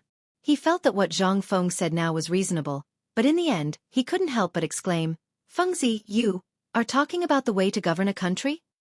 As soon as Li Chengqian's voice sounded, Ouyang Sun was instantly shocked and understood. "Fengzi, is what he said true?" Zhang Feng nodded. "You can say that, but these things are all universal. So, Mr. Xian Ben, do you think what I said is right?" Ouyang Sun's face couldn't help but become serious. National policy, this is national policy. How does this kid know so much? Ouyang Sun couldn't help but anxiously walk around in the room, with his hands behind his back. After a while he asked, "Fengzi, old man ask you this thing, other than here, who else have you told?" Zhang Feng was stunned. "What did you say? The national policy you just mentioned? I told you here, and Lao Li and the others also know about it. The matter of the drought in Longyu Road." Li Chengqian interrupted Zhang Feng and said, "Mr. Xian Ben, let me say this." This matter was nothing in their eyes, but in the eyes of these pedantic people, it was the crime of deceiving the emperor. Other than the emperor, who dared, who could talk about national policy? The common people were forbidden to talk about court politics. Although Zhang Feng was considered an idle person at this time, if this spread out, it would be terrible. Therefore, Li Chengqian felt that it would be best to use their identities to speak to these pedantic old fogies. When Li Chengqian saw that they didn't speak, he said, "I'm sure you all know about the matter of Longyu Dao. Although His Majesty has indeed implemented the strategy against the Turks and Tibetans, you may not know that this was calculated by Fengzi long before His Majesty came up with a plan. And at that time, I only knew about it from my father and uncles." Yu Shernan added, "That's right, this kid is not simple. The beer you drink and the fine salt you eat are all made by this kid. Do you believe me?" And Old Man also clarified one more thing. Sun Simiao said with a smile, "The bone-strengthening powder, the insecticide powder that smokes the locusts, and the nourishing porridge on the mountain are all made by this guy. Don't say that I made them. I really can't afford to take the blame." Hiss. Ouyang Sun almost couldn't breathe and fainted. Although he had always heard Yu Shernan talk about this, to be honest, he didn't believe it at all. But now that he heard Zhang Feng talk about national policy again, he was so shocked. After hearing it from others, this kid actually didn't refute. It seemed that these things were all made by this kid. Ouyang Sun quickly gasped for breath, suppressed the shock in his heart, and asked, "Kid, what else haven't you done?" "I have so many things that I haven't done. I'm really afraid that I'll send you away if I say it all at once." Thinking of this, Zhang Feng cupped his hands and said, "Not for the time being.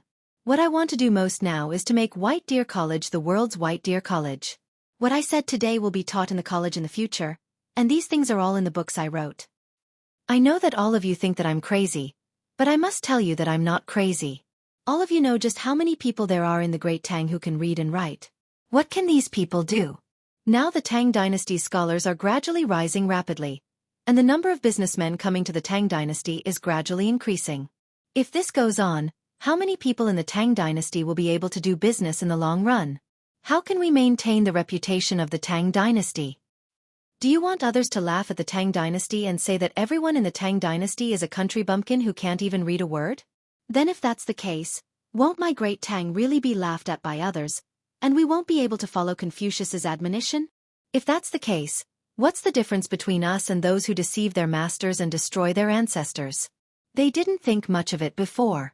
But at this time, when Zhang Feng said this, Yu Shernan and the others suddenly changed their expressions and stood up with a swoosh. Seeing this, Zhang Feng quickly said, "Kid, you're doing this for the benefit of the Tang dynasty. Think about it. Why did I spend so much effort and energy to open the college at all costs? Isn't it all for the Tang dynasty? Once the Tang dynasty becomes powerful, who will dare to bully, humiliate, beat, and scold me? But a powerful and famous clan needs to be built up piece by piece. Just like the college outside, if there is no foundation stone, how can a tall building rise from the ground?"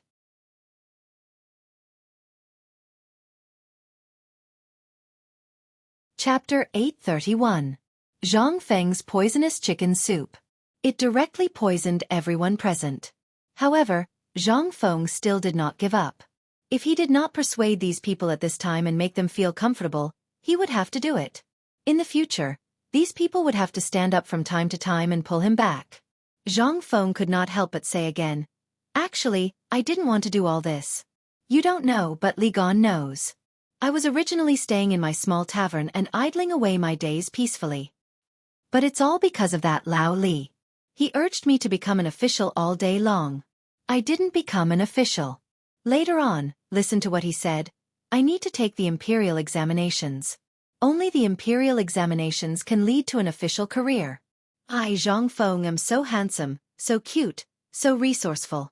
Even Zhuge Kongming has to call me master. Why would I need these things? This is nothing. I'll take the examinations. I heard from Lao Li that the emperor said that it was just a formality. But this Lao Li is trying to persuade me to open an academy. This? If it's opened, then so be it. Just as I was about to show off my skills, this... Why are there so many obstructions?" Zhang Feng had not been so happy to show off in a long time. While beating down bitter water, he also scolded the few of them. Moreover, he didn't even use a single vulgar word. How could these people be a match for Zhang Feng? Compared to the people of this era, the people of this era did not know how to lie. It could be said that they had not learned how to lie in a roundabout way like Zhang Feng. Therefore, Zhang Feng succeeded at this time. He successfully forced his poisonous chicken soup of the 21st century down their throats. He successfully made the four great Confucians drunk. At this time, Zhang Feng seemed to be a little unsatisfied. He once again told them about the improvements and the innovative idea of the great harmony of the world. Involuntarily, these people instantly entered a state of confusion and could not extricate themselves. However, when Zhang Feng led the topic to Shiva in a roundabout way, Yu Shernan and the others came to their senses. "That's not right. Kid, don't try to bewitch us. By the way, what do you mean by the great harmony of the world? Stop quarreling. Old man wants to know what the great harmony of the world means." Ouyang Sun waved his hand and shouted loudly, causing everyone to quieten down. He looked at Zhang Feng with an expression that seemed to say that if Zhang Feng didn't explain himself, he wouldn't let this matter rest. Zhang Feng didn't expect that the old man would still be able to understand the crux of the matter. He could not help sighing and said, "The so-called great harmony of the world means, for example, now you want to eat a kind of food from the Western region, such as the fruit of the Western region. This is basically impossible now. But if I tell you that you only need to tell me, there will be dozens of exquisite specialties of the Western region in front of you in an instant, and it won't cost much. Will you believe it? For example, now you are in Chang'an City. If you want to eat food from all over the world, there will be people delivering it to you in an instant. Even if you want to travel around the world, you can basically go to the place you want to go. This is the great harmony of the world." To put it in layman's terms, the great harmony of the world is the Tang dynasty. It has become a situation where everyone knows that when they see a Tang, they will make way for you with great respect and let you pass. This is the great harmony of the world. In fact, Zhang Feng did not say it correctly. To be honest, He really did not know what the great harmony of the world was. He could only give a general idea. Anyway, the general idea was enough. These people could not understand. Sure enough, Zhang Feng's words once again made Ouyang Sun fall into a long contemplation for a long time. Yu Shernan took a deep breath and said with a strange look, "Boy, in the end, you just want to say that you want to accept Shiwa?" "Well, more or less. Only by letting more people understand the culture and language of the Tang dynasty, the influence of the Tang dynasty will be more far-reaching. This is a way to have the best of both worlds. Although what you see now is that they have secretly learned the things of the Tang dynasty, their roots are still in our hands. Think about it. 10 years later, all the vassal states around the Tang dynasty will be proud of the Tang dynasty's language, culture, customs, and clothes. Do you think they have secretly learned from us, or what?" Silence. Dead silence. Everyone understood. He said a lot. This was the most important part of this sentence. It was just that they could not imagine a bearded Kunlun slave speaking fluent Guanzhong language and wearing the clothes of the Tang dynasty. What was this? What was this? Zhang Feng was right. The goal of these people in their lives was to maximize the spread of what they had learned, so that their ideas could spread. And to what extent did they achieve in hundreds of years? Although Zhang Feng's approach seemed a little exaggerated, if it was really so, wouldn't it be, at this time? The happiest and most excited person was Li Chengqian. His eyes were full of stars as he looked at Zhang Feng.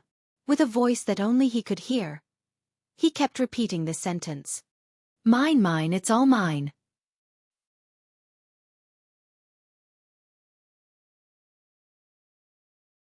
Chapter 832. Although the old man doesn't know what you want to do, the old man wants to see what you'll do in 3 years. Sun Simiao touched his beard and lit a cigarette with trembling hands. He took a puff and said with a smile, "I know why you asked me to come up the mountain.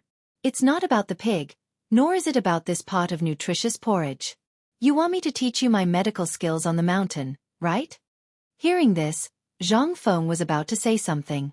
Sun Simiao quickly stopped him. "Don't say anything. If you continue, I'll be so excited that I'll sell myself. You're very bad." "Let me say it." Sun Simiao sighed. With his hands behind his back and a cigarette in his mouth, he looked at the group of old fellows who were in deep thought and said, "Actually, your medical book is somewhat against common sense. Even if I study it in my lifetime, I won't be able to comprehend it in a short time. So, when you gave me the medical book, you already had a plan, right?" Zhang Feng saw that his plan was seen through and laughed shamelessly. "I didn't expect that even this couldn't escape Dr. Sun's eyes. I'm too stupid." "You're very cunning." Sun Simiao scolded angrily. "The old man has always been upright, but he has been led astray by you. From not having a good appetite to not being able to drink and smoke. If you leave now, the old man won't be able to eat anything else. Forget it, you don't have to ask the old man. I'll stay, but you must remember one thing. As long as I need it, no matter what you're doing, you must teach me, such as experimenting on mice." Zhang Feng saw this and almost hugged Sun Simiao and kissed him. "Okay, as long as you need it, even if it's growing flesh and bones, I can teach it to you." When will you stop bragging? Maybe you'll be a first-class official by now." Sun Simiao was speechless and stared at Zhang Feng. He naturally didn't believe in growing flesh and bones. How could there be such a magical thing in this world? "All right, let's talk about the kid outside first." After Sun Simiao walked around twice, he looked at Li Chengqian and said, "You mean to say that your father agreed to this matter?" After Li Chengqian nodded, Sun Simiao lowered his head and pondered for a moment. Then he patted Yu Shernan and the others on the shoulder and said, "Old friends, the matter of whether we accept Shiva or not has already been decided." The few of them were stunned upon hearing this. Sun Simiao repeated, "Li Gon's father." Sun Simiao emphasized the word father, and then continued, "If he didn't agree, would the Li family servants at the foot of the mountain let him go up the mountain? You guys are also digging your own horns." Hearing this, they all nodded. Only then did he come to a realization. In his haste, he had neglected such an important matter. Without the emperor's permission, not to mention this kid, even one of them would not be able to go up the mountain from the side of the Chong and military camp. This was all arranged by the emperor. He wanted to see if Zhang Feng would accept it or not. Thinking of this, The few of them sighed deeply. Rubbing their aching foreheads, they gathered together to discuss for a while. Yu Shernan said, Fengzi, since this matter is decided by you, Old Man and the others won't say anything. But what you just said, Li Gan, after this matter, wait for me to finish recording it in a book and keep it in the Academy's library. Li Chengqian was dumbfounded. Why was it always him? Zhang Feng had said so much, how could he remember? But since Yu Shernan had spoken, he really did not dare to say anything. He could only say gloomily, this student understands. Yes, yes. Hearing this, Yu Shernan and the others nodded in satisfaction and said, you can enter the academy, but you can't break the rules. You can't run away from being a slave. Boy, what do you think? In the end, Yu Shernan looked deeply at Zhang Feng.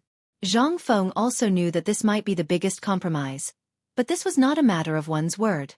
He had to ask for the other party's opinion.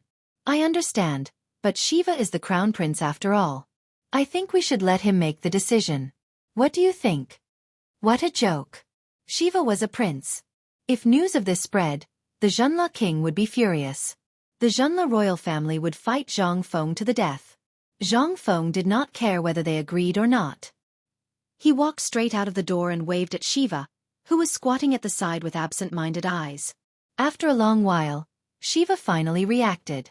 After following Zhang Feng into the room, Yu Shernan repeated the matter to Shiva and asked, Crown Prince Shiva, this is the law of the Tang dynasty. As the Crown Prince you should know this, so your decision is… Shiva was very excited. In fact, he had known about this for a long time. However, ever since he knew that Zhang Feng's son had opened an academy here and created so many good things, his mind was filled with Zhang Feng. He was even willing to be a slave. The main thing was that he could learn something that would allow the people of Zhenla to not have a meteoric rise, but at least they would not be bullied by others. At this moment, when he heard Yu Shernan's words, Shiva knelt on the ground with a thud. Student Shiva greets the masters. Yu Shernan and the others were naturally not interested in taking in such a slave. They pointed at Zhang Feng, then rubbed their heads and left. Zhang Feng looked at Shiva and said, Don't take it to heart. This is only in name. Only then can you stay on the mountain. So, we will do what we are supposed to do. Come, Li Gan. Give me a cigarette. What are you waiting for? No. Teacher, since you have taken me as your disciple and servant, then I, Shiva, will naturally be your servant for life.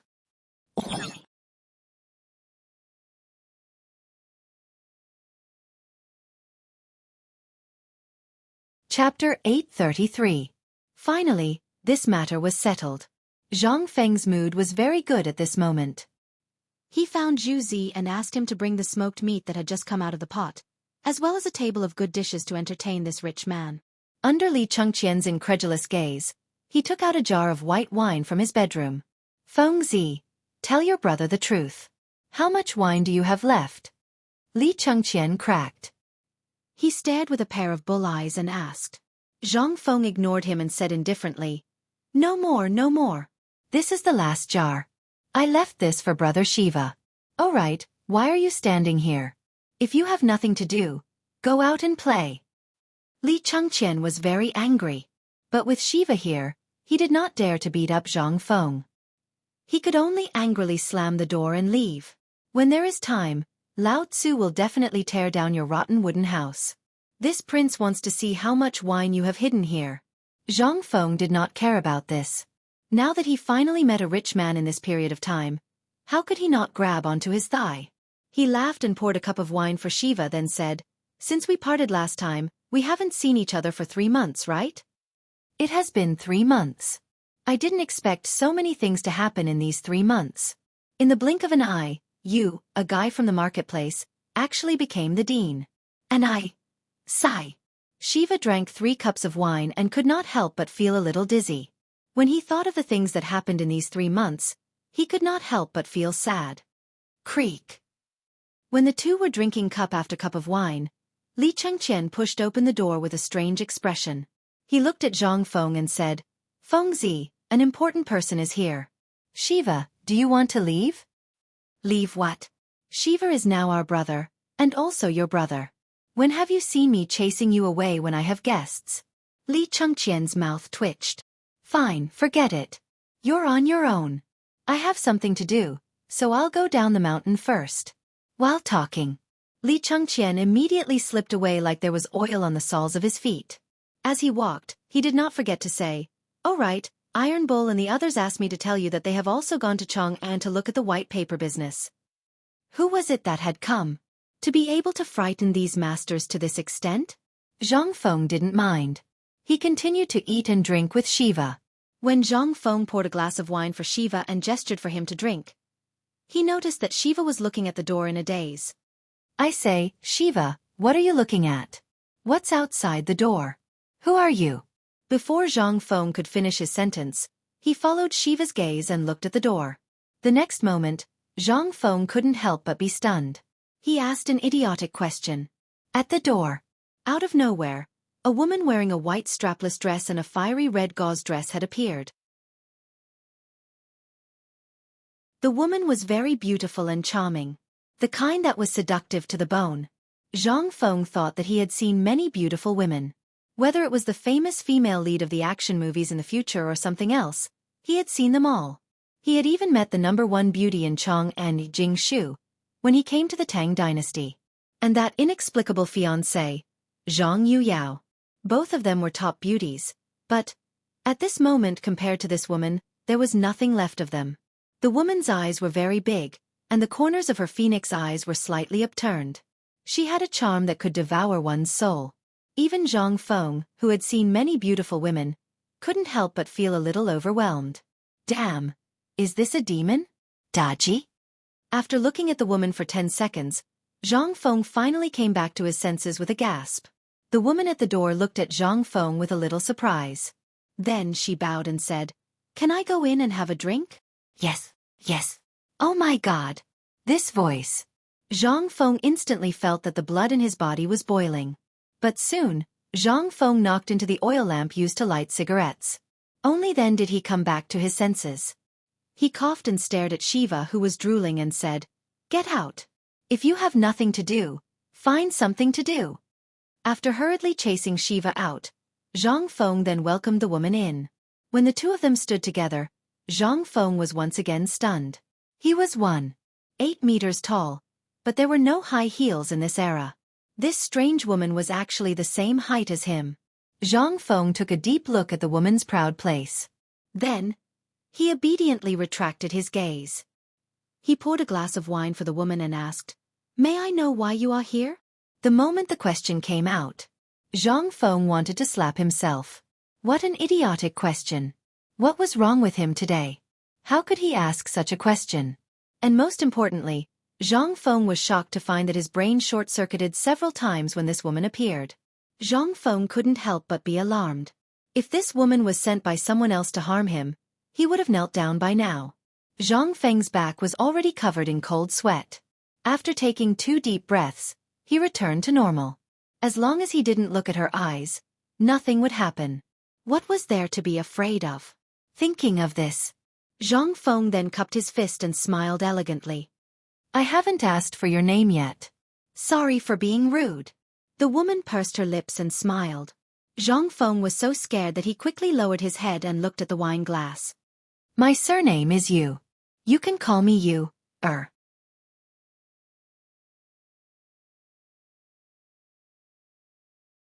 Chapter 834. Yu. What kind of immortal would come up with such a name? Well, the name is really appropriate. Just as Zhang Feng was pondering whether this name had appeared in history, a voice suddenly rang out. At the same time, Yu was also carefully examining her future husband. At first, when she learned about Zhang Feng's talent, she had fantasized about Zhang Feng's appearance. However, the feeling of being past his prime and seeing through the world of mortals in Zhang Feng's poem made Yu think that Zhang Feng should be an old man with white hair and eyebrows. However, when Yuchi Baolin and his brother brought her here and stood at the door and saw Zhang Feng, Yu's heart never stopped beating wildly. Zhang Feng was very handsome. Very handsome. He was not like those burly men, nor was he like those pedantic Confucian scholars, whose eyes were full of greed when they saw her. If it weren't for the fact that her uncle was the world-famous Yu Qigong, she would have been defiled by those men.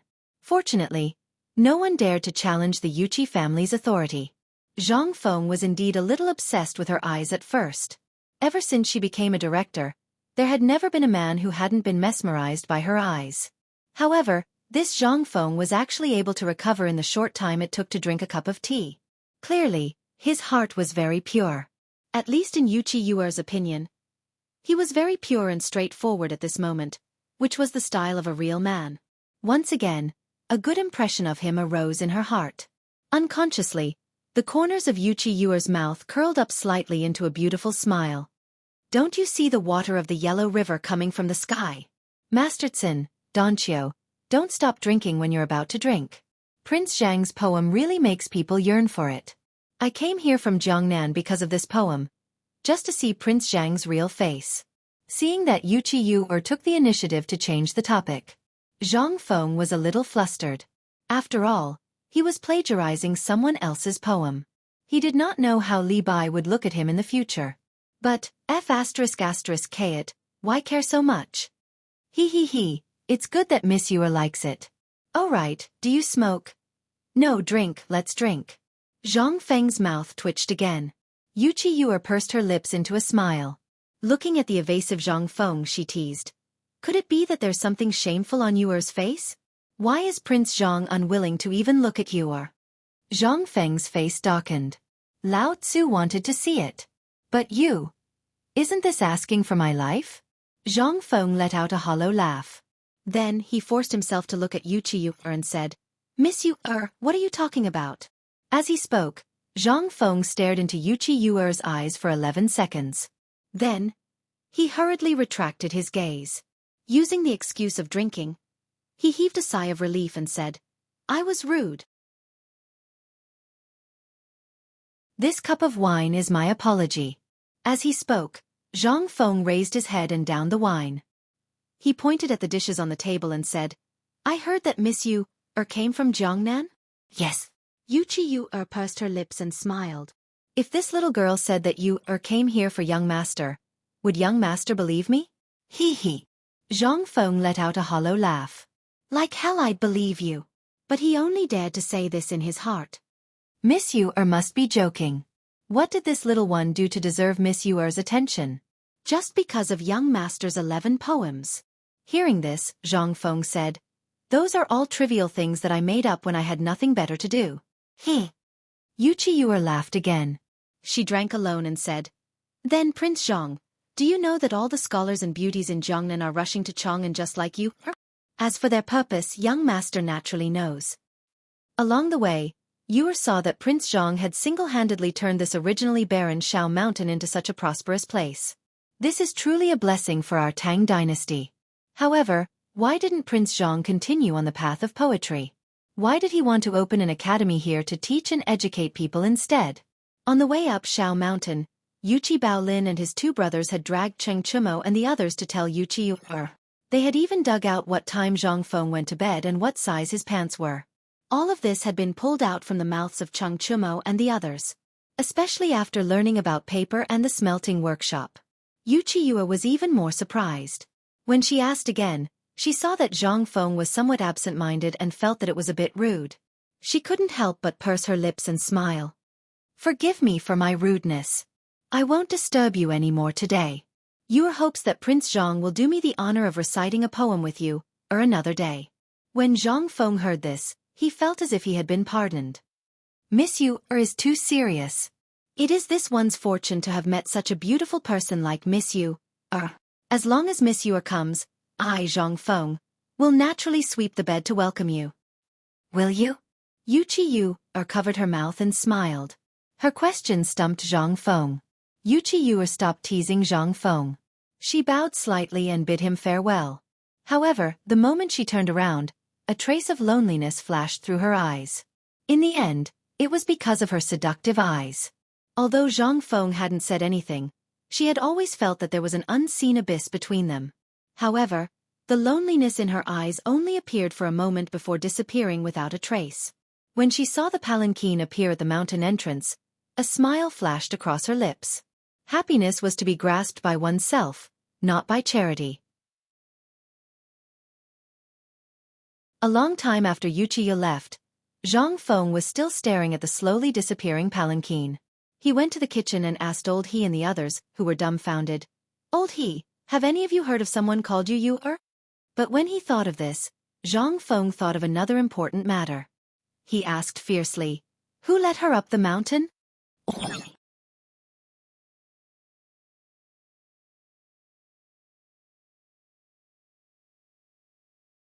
Chapter 835.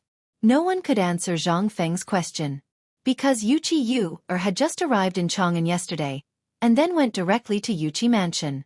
Today, she sat in Yuqi Mansion's sedan chair and went up the mountain.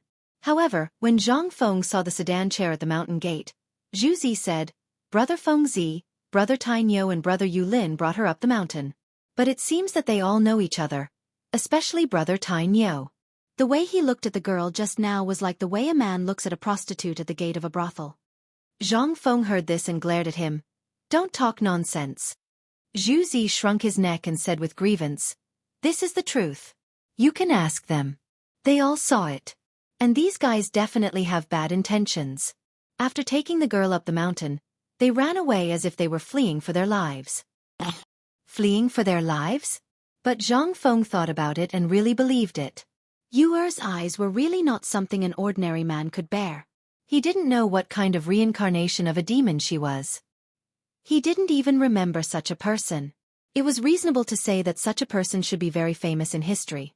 But now, it seemed that there wasn't even a word or two about her. Brother Feng Zi, you'd better go back first. Look, Miss Zhang and the old scholar are here. When Zhang Feng was breathing and thinking, Zhu Zi's voice surprised Zhang Feng. He looked at the mountain gate again and saw that the sedan chairs had already come up the mountain. He knew the sedan chairs of Chang'an University. Although he didn't know the sedan chairs of Zhang Mansion, he really couldn't find a second one in Chang'an City like little Chui's emerald green clothes. Seeing this, Zhang Feng's lungs were about to explode with anger. What the hell were these guys doing? Zhang Feng didn't care about anything else. Looking at the rows of carriages and handcarts, his eyelids twitched, and then he hurried to the mountain gate. When Zhang Feng arrived, the carriage had already stopped in front of Zhang Feng's door. Sedan chairs were not allowed on the mountain, but Zhang Feng's house was only a few hundred steps away from the mountain gate. Moreover, the sedan chair the old scholar was sitting in was from Chang'an University. Everyone on the mountain knew that Chang'an University was also the property of the dean. Naturally, no one dared to block the way. Not to mention the sedan chair of the Zhang Mansion. What a joke. Even little Miss Zhang's personal maid, had come. What did that mean? That meant that the dean's wife was here as well. They dared to stop anyone, but would they dare to stop the dean's wife? Even if they were given 100 guts, no one would dare to do such a thing. Old Xiaocai, why didn't you tell anyone that you were going up the mountain? When Zhang Feng saw the old elementary scholar get off the carriage from afar, he hurriedly walked over and cupped his fists. The old scholar glanced at Zhang Feng and didn't say anything. Instead, he asked, what's the matter with that woman who just came down the mountain? How would Zhang Feng know what was going on? Well, she's Chang Tinia's relative. I don't know what she does either. She just came to sit for a while and then left. The old scholar looked at Zhang Feng suspiciously, but didn't say anything in the end. He pointed at the carriage behind them. Then, he went straight to Zhang Feng's small wooden house. Zhang Feng was stunned. He looked at Zhang Yuyao's carriage, which didn't move for a long time, and felt helpless. You said I was lifting the curtain? It was against the rules. What do you think I should do? Zhang Feng had no choice but to salute the sedan chair. I didn't know that Miss Yu Yao and Miss Jing Shu would be coming. Zhang Feng didn't go out to meet you. Little Chui's small eyes rolled around and looked at the sedan chair with some worry. Then, under her worried eyes, the curtain of the sedan chair was lifted by a slender hand. Needless to say, Zhang Feng knew that this was Jingshu's hand the moment he saw that hand. Zhang Yuyao's hand was fleshy and not so slender.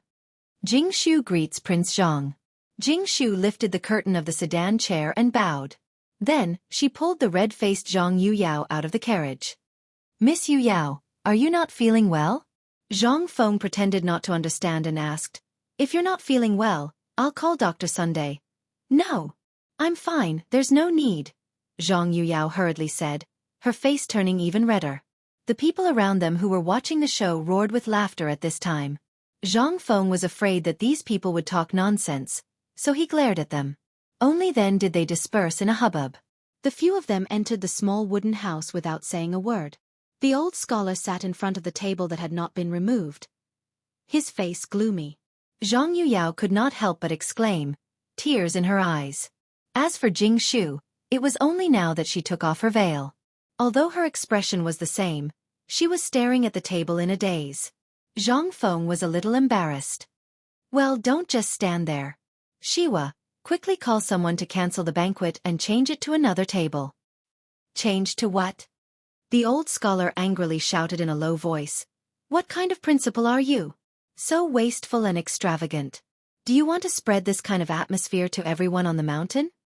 Zhang Feng was speechless. Sitting was not right, but standing was not right either. Jingshu was still the one who understood the big picture. Mr. Old Self, why, these dishes are basically untouched, which means that young Master Zhang and that girl only sat for a while. Also, look at this cup of wine. Jingshu pointed to the wine cup that Yuchi Yuer had just drunk from and said, there's only a little wine stain at the bottom of the cup, and the dishes are still warm. Don't worry about it. It just so happens that I haven't drunk Prince Zhang's white wine in a long time. Today, I'll borrow Prince Zhang's wine to toast you.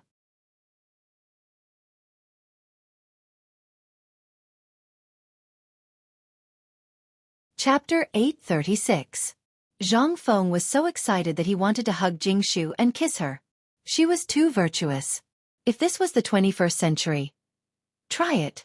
If she didn't cry, make a fuss, and threaten to hang herself, you would be secretly happy. How could you ask her to intercede for you? That was something that he didn't even dare to think about. Zhang Feng couldn't help but love the Tang dynasty. It was a man's heaven. The old scholar and Jingshu had known each other for a long time, so he naturally knew what each of them was thinking. Seeing that Jingshu had taken the initiative to help Zhang Feng out of trouble, the old scholar didn't know what else to say. Forget it, forget it. We've been in a hurry all this time. Yu Yao and Jingshu were in a hurry to pack up early in the morning. It's already noon and we haven't eaten anything. Let's just put up with it. Hearing this, Zhang Feng hurriedly shouted, Shiva, where the hell have you been? Hurry up and ask the servants to serve the food.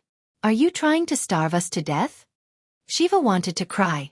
Earlier he had chased him out, and now he was yelling at him. Didn't they say that they were brothers? Why did he still treat him like a servant? Nevertheless, Shiva still ran to the kitchen eagerly. Only then did Zhang Feng wipe off the sweat on his forehead. He shouted in his heart, damn it, I won't do this kind of thing in the future. Stealing food, I really can't do it. After turning around, Zhang Feng returned to his original state. After rearranging the cups and chopsticks with the others, he asked, this time we're going up the mountain, let's stay for a few more days. Chang'an University should be fine, right? The old scholar drank lightly. The academy is fine, but there's an autumn hunt with the Imperial College. It's an activity organized by the Ministry of Works and the Ministry of Appointments. It's going to start in 10 days. This is the first thing we're going to do when we're up the mountain. Our Chang'an University still can't be compared with the Imperial College in terms of reputation and heritage. This time, the Imperial College took the initiative to have a friendly match with Chang'an University. We can't afford to lose.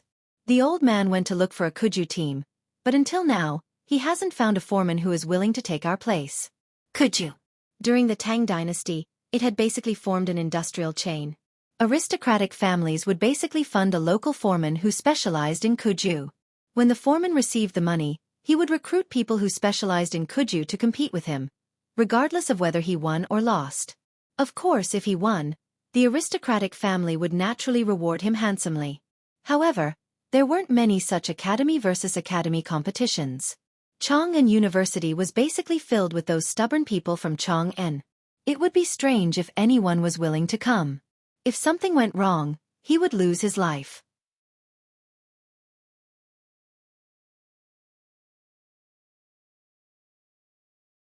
He pointed at Zhang Yuyao and Jingshu and said, I've brought them here.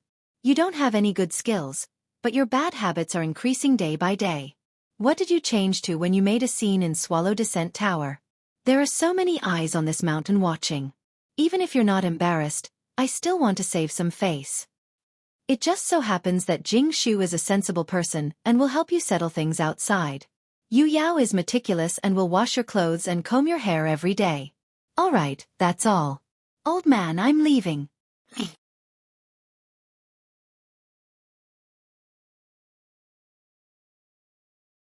Chapter 837. Zhang Feng was on the verge of breaking down. What kind of show was this? Even if he had made a mistake, shouldn't he at least tell him what he had done wrong? Just because he said no, he threw 2 girls away? Was this appropriate? Was there any justice in this? Zhang Feng hurriedly stopped the old scholar from standing up and asked, "Old scholar, what are you playing at?" "This. You see, I'm so busy that I can't wait to use one day as 2. And you see, we don't have anything to do with each other. Do you think it's appropriate for us to live together?" "That's not proper." "You still know it's improper?" The old scholar sat down with a gloomy face. He took a cigarette from Zhang Feng's ear and lit it. He said, "Look at what you've done. Aren't you afraid of being laughed at by the people on the mountain? Aren't you afraid of being cursed by all the scholars? Now you're the director and a great scholar. You're no longer the carefree person you used to be. Whatever you do, you have to think about the consequences. I won't ask who that girl is, but don't worry. Now you can walk around the mountain and listen. Is this something that a director dares to do? I'm innocent. I'm F** King Innocent. Since when have I been flirting with girls? That's right. Even if I flirt, it doesn't matter, right? What's wrong with a talent matching a beauty? And that girl just now, where the hell did she come from?" Zhang Feng felt wronged in his heart, but he couldn't say it out loud. "Old scholar, if I say that I really don't know what's going on with that girl just now, would you believe me?" The old scholar took a puff and glanced at Zhang Feng. "It doesn't matter if I believe you or not, but you're now engaged and you fell in love with Jing Shu at first sight. I don't care about that, but how do you expect them to live in Chang'an from now on? Originally, I saw that you were alone on the mountain and were instigated to do bad things by your bad friends, so I was wondering if I should let them come up to accompany you. But today, I see that you're living a very good life. In short, do you want them to stay or not?" It seemed that the old scholar was really angry. Zhang Feng was also a little nervous. After weighing the pros and cons for a long time, he pinched his nose and said, "Then, all right." Seeing Zhang Feng's reluctance, the old scholar didn't bother to say anything more. "I'll go look for Mr. Bo Shi and the others. I'll come back tomorrow." As he spoke, the old scholar pretended to leave, but when he reached the door, he turned back and said, "You really don't know what happened to that woman?" Zhang Feng shrugged. "Do you think I would have this expression if I knew him?" Hearing this, the old scholar's face turned serious. "I'll check it for you. Don't worry about it for now." As he spoke, the old elementary scholar left with a gloomy expression. What the old scholar hated the most in his life were those greedy and extravagant debauches. He was also an extremely pedantic person. Otherwise, he would not have been able to live in his shackles for as long as 10 years. When he was going up the mountain, he heard the people in Tonghui Lane telling him that there was a seductive woman who came up the mountain to look for Zhang Feng. He couldn't help but be furious. But now that he was sure that Zhang Feng did not know this woman, the old scholar became even more worried and angry. Was someone trying to use a honey trap on him? Zhang Feng's current achievements were a stumbling block in the eyes of many people. Many people wanted his life. He knew this. After all, in the previous dynasty, he saw with his own eyes the tragic story of Emperor Yang of Sui, who was incomparably valiant, but in the end, he fell into the depths of the tragic story of Emperor Yang of Sui. He didn't want to see Zhang Feng follow in his footsteps. Who on earth was targeting Zhang Feng? After the old scholar left, the atmosphere in the room suddenly became extremely awkward. Jing Shu hid her hands in her embroidered robe and Zhang Yuyao lowered her head, like a girl who had done something wrong and was waiting to be reprimanded. Zhang Feng's head was about to explode. Behind Zhang Yuyao, Cui, who was dressed in emerald green, squatted on the ground. Her hand reached out from under Zhang Yuyao's armpit, grabbed a plate of braised meat from the table, and ate it like a cow. Other than the sound of Cui chewing, the room was strangely quiet. Zhang Feng finally couldn't help but cough and ask, "Well, did Uncle Zhang say anything when you came up the mountain this time?" "No. Father asked me to serve my husband, Prince Zhang, well." Zhang Feng's head exploded when he heard this. She was really planning to settle down on the mountain. Forcing a marriage to this extent was simply unheard of. Would Lao Tzu run away? Zhang Feng looked at Zhang Yuyao painfully, then looked at Jing Shu. Jing Shu seemed to have sensed it. Without waiting for Zhang Feng to ask, she said, "I didn't have anything to do at the foot of the mountain, so I accompanied Sister Yuyao up the mountain." Sister Yuyao. Oh my God! Lao Tzu shouldn't have replied to Zhang Yuyao's letter. Back then, I really shouldn't have gone to Swallow Descent building with those few bastards. Damn it! Is this retribution? Is it wrong to be handsome?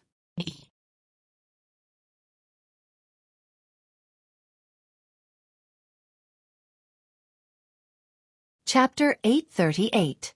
Zhang Feng finally managed to escape from the wooden house. He squatted in the kitchen and refused to go out. While smoking, he waited for Cheng Chumo and the others. "Feng Zi, you can't do this.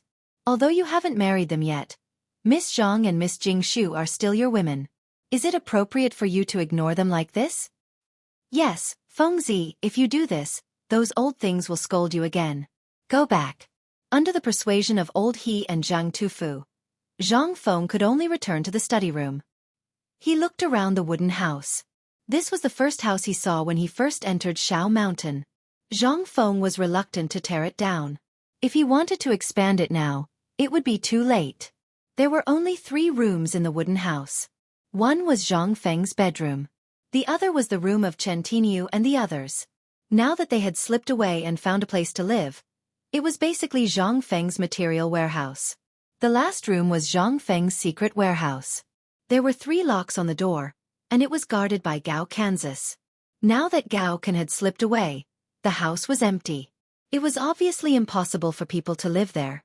As for Chen Tiniu and the others' house, now it seemed that he could only arrange for the 2 women to live there.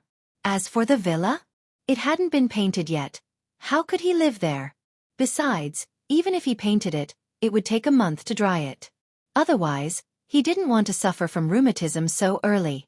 Thinking of this, Zhang Feng pointed to the room on the right side of the living room and said, "Little Cui, after eating, go out and ask old He to find people to move Miss Zhang and the others' things into that room. You can squeeze in there for the time being. Tomorrow, I will find people to hurry up and build a house."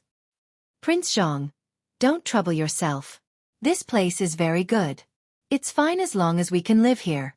Zhang Yuyao glanced in the direction of Zhang Feng's finger and hurriedly said. After she finished speaking, she realized that Zhang Feng lived next door. She couldn't help but blush like a red egg. Zhang Feng was bored again.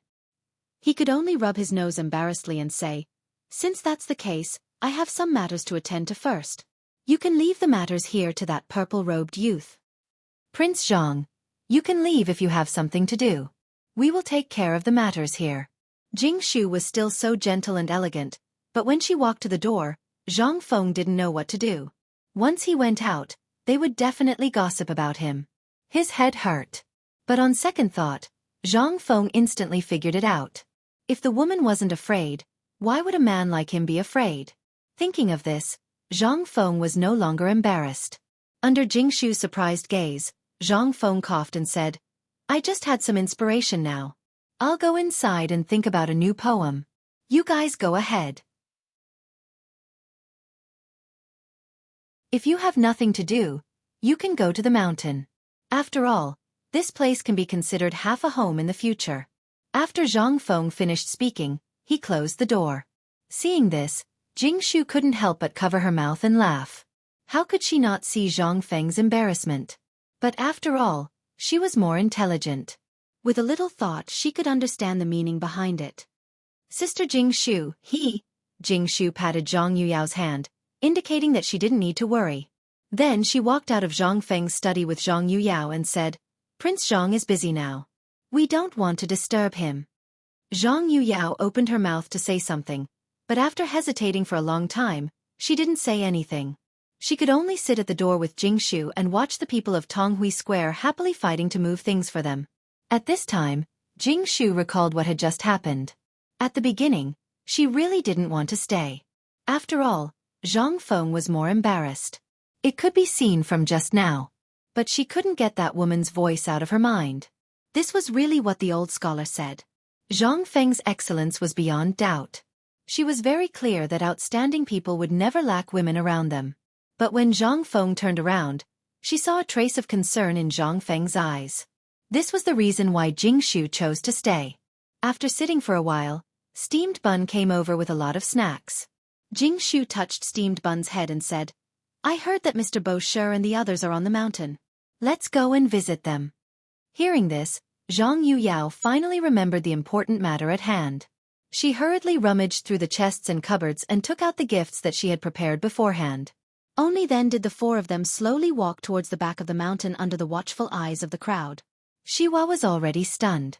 No matter if it was the fox-like woman he first saw, or the two now, they were all the best in the world.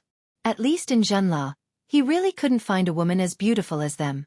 Most importantly, these three women were Zhang Feng's women. This was the most shocking thing for Shiwa. After seeing them leave, Shiwa sighed and looked at Zhang Feng's room.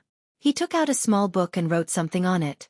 Then, his eyes became even more passionate.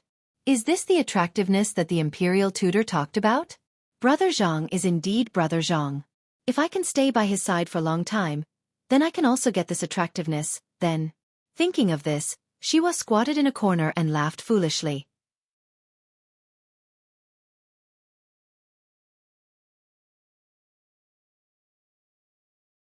Chapter 839.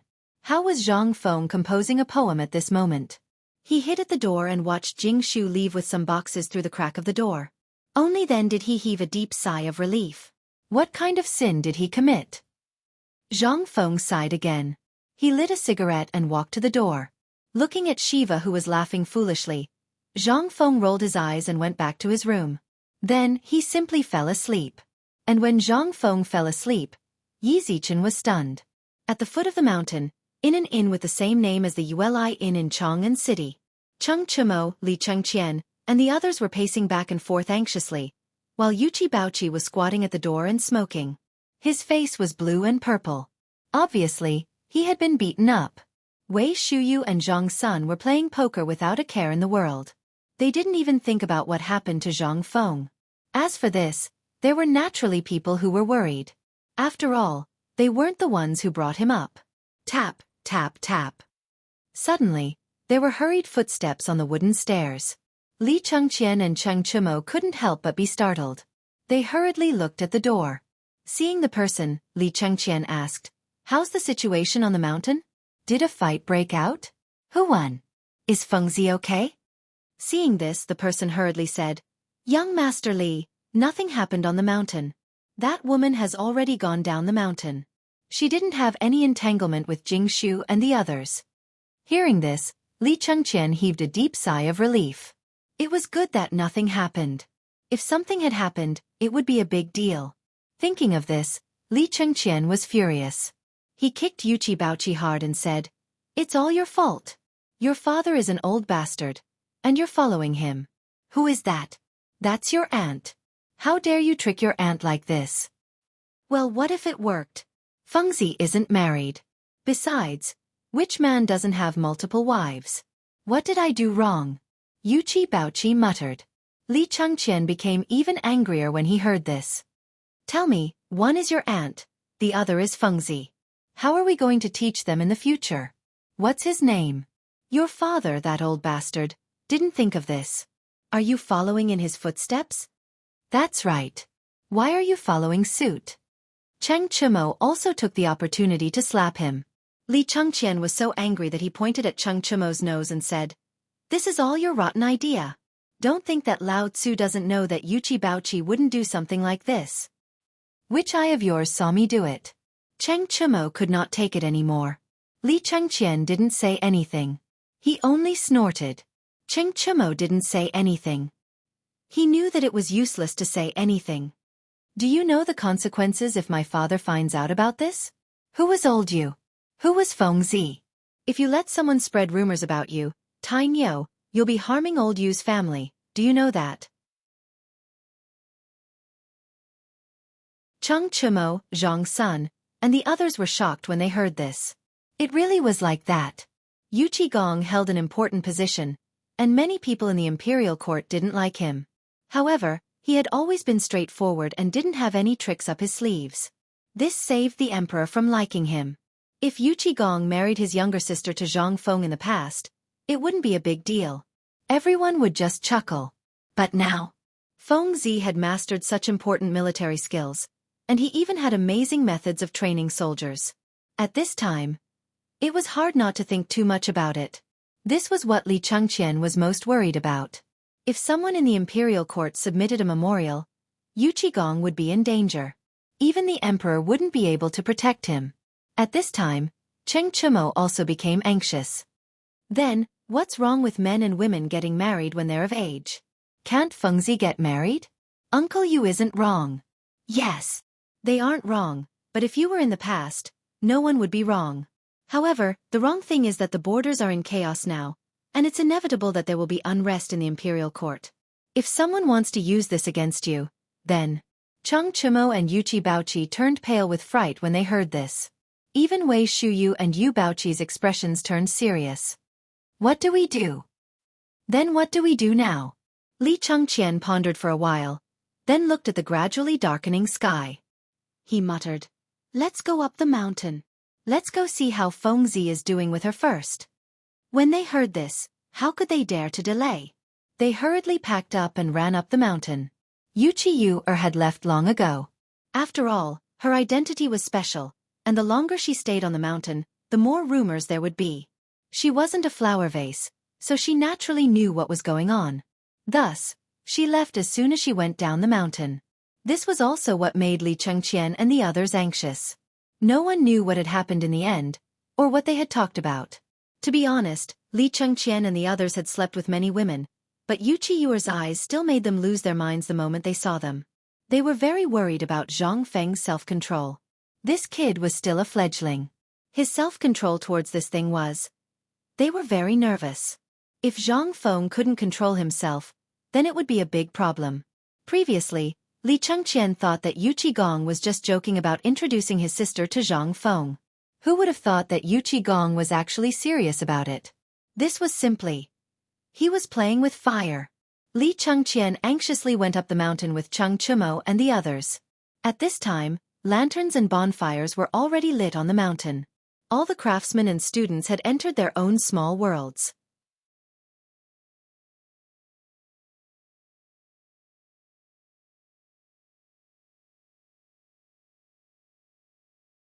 Chapter 840.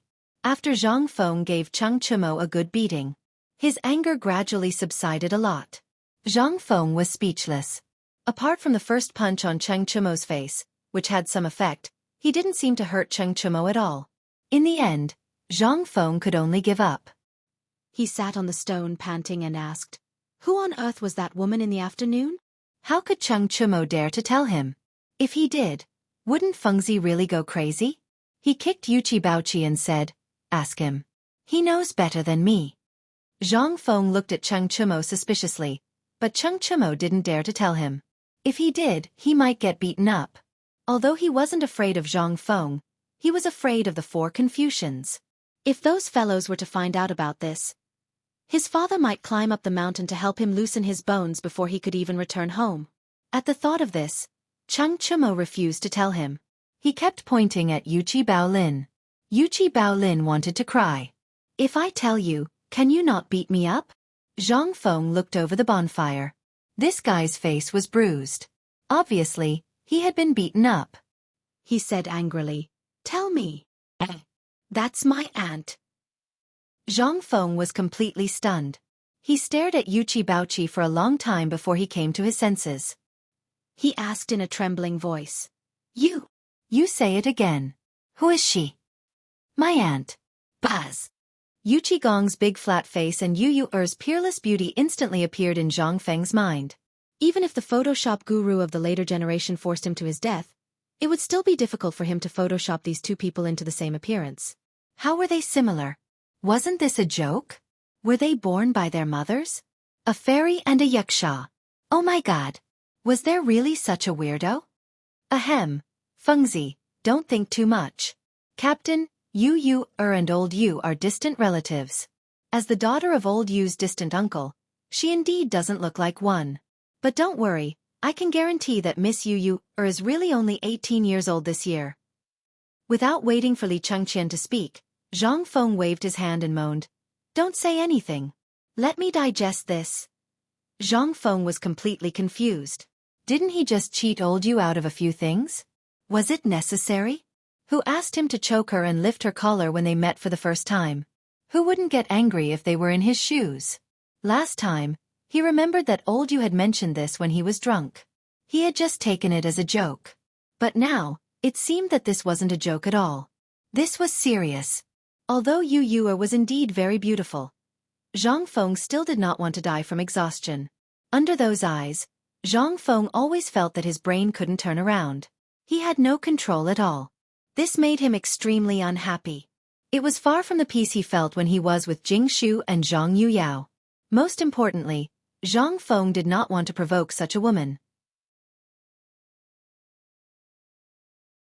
Such a woman, whether in history or in reality, was an extremely wild character. He had to stay as far away from this kind of person as he could. If he got entangled with her, he wouldn't be able to rest for the rest of his life. Zhang Feng really didn't want to be a bootlicker. Moreover, what about this relationship? Although at this time, Old Yu and Lao Li of Huayu called each other brothers, and so did their son, it didn't matter. If they became even closer, wouldn't it be a mess?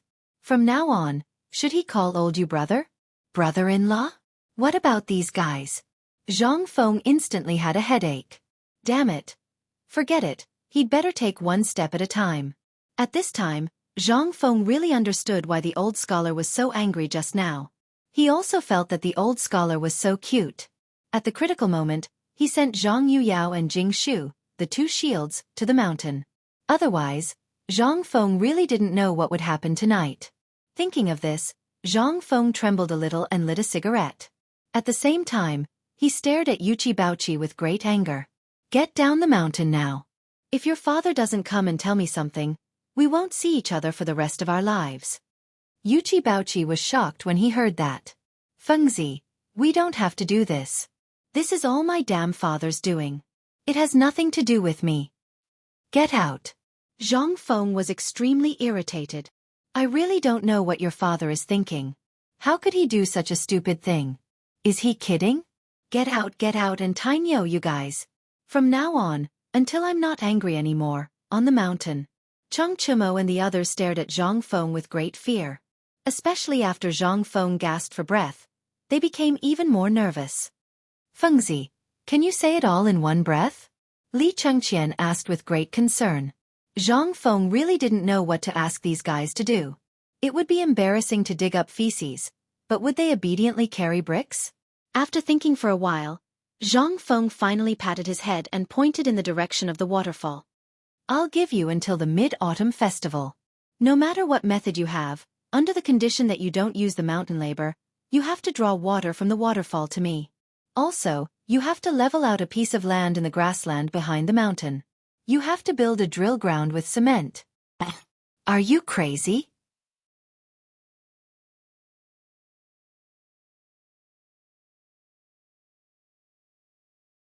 Chapter 841. Zhang Feng didn't care what method these people used. He didn't care about their pleas and slipped away, leaving behind a few people with a headache looking at each other. "Brother Qian, what do we do now?" Counting the days, there are only 21 days until mid-autumn. How can we draw the water from the waterfall in such a short time? It's impossible. Cheng Chumo complained without tears. Even if thousands of craftsmen across Shao Mountain were mobilized, it would still take 3 miles to reach the mountain gate from the waterfall. Additionally, there was a hollow between the mountain on the other side of the waterfall and the mountain gate. How could they draw the water here? This was simply a fantasy story. And that thatched pond, what could they do after flattening it? Although the thatched swamp was located between their dormitory area and the teaching building, it was not planned to be their living area. Wasn't it Fengzi who allowed them to keep the thatched swamp? What kind of madness was this? They wanted to flatten it? Although flattening the thatched pond was fine, but the water, it was simply a dream. The most important thing was that this batch wasn't allowed to use the people on the mountain. What should they do? Could it be that they had to go to the barracks to call for reinforcements? I think this is Fengzi's test for us. At this time, Du Go, who was smoking, said, "Do you guys still remember the water flow principle that Zhang Feng told us before?" Hearing this, everyone was shocked. Only then did they start to think carefully. But at this time, only Du Go and Li Chengqian could think of something. Other than them, how could they remember these things? They were originally just idling around, waiting for Zhang Feng's military knowledge. As for the things that Zhang Feng was talking about, they had a headache. What air resistance? What water pressure? How could they know what these things were? If they wanted to know, they might as well jump into the water and swim around. Then they would know everything. Li Chengqian looked around and couldn't help but be speechless. Debing, quickly go and wake up Hao Chujun and the others. Tell them to immediately go to our room. Tai Niu and the others are trash. They won't be able to help at all. Li Chengqian finally slapped his thigh. Since Zhang Feng did not allow them to use the laborers on the mountain, Hao Chujun and the others could not. They were students, and he had a feeling that Zhang Feng was serious this time. If they didn't handle this matter well, their credits for this year would be gone. Du Go did not hesitate and gave Cheng Chumo and the others a kick. The few of them hastily took on the role of lackeys. There was nothing they could do. They really did not understand this stuff. If they were asked to beat someone up or use brute force, they would be able to do it. As for using their brains, forget it.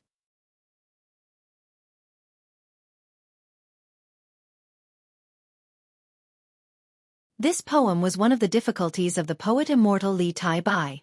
Even if Jing Shu was more intelligent than others, it was enough for her to taste.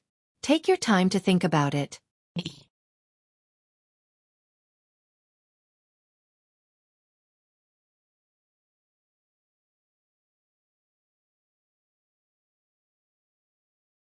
As time passed, it became a trend to listen to Zhang Feng's private lessons. Once they saw Zhang Feng close the door, they would run as far as they could. Once Zhang Feng didn't close the door, no one would care about you. You can listen if you want. At this time, when Zhang Feng was reciting the poem, coincidentally, there were 3 students who were squatting below Zhang Feng's window. Seeing the 2 people talking, they were wondering if they should leave. Zhang Feng's words made their eyes burst with a flash of ecstasy. President Zhang Feng was going to compose a poem.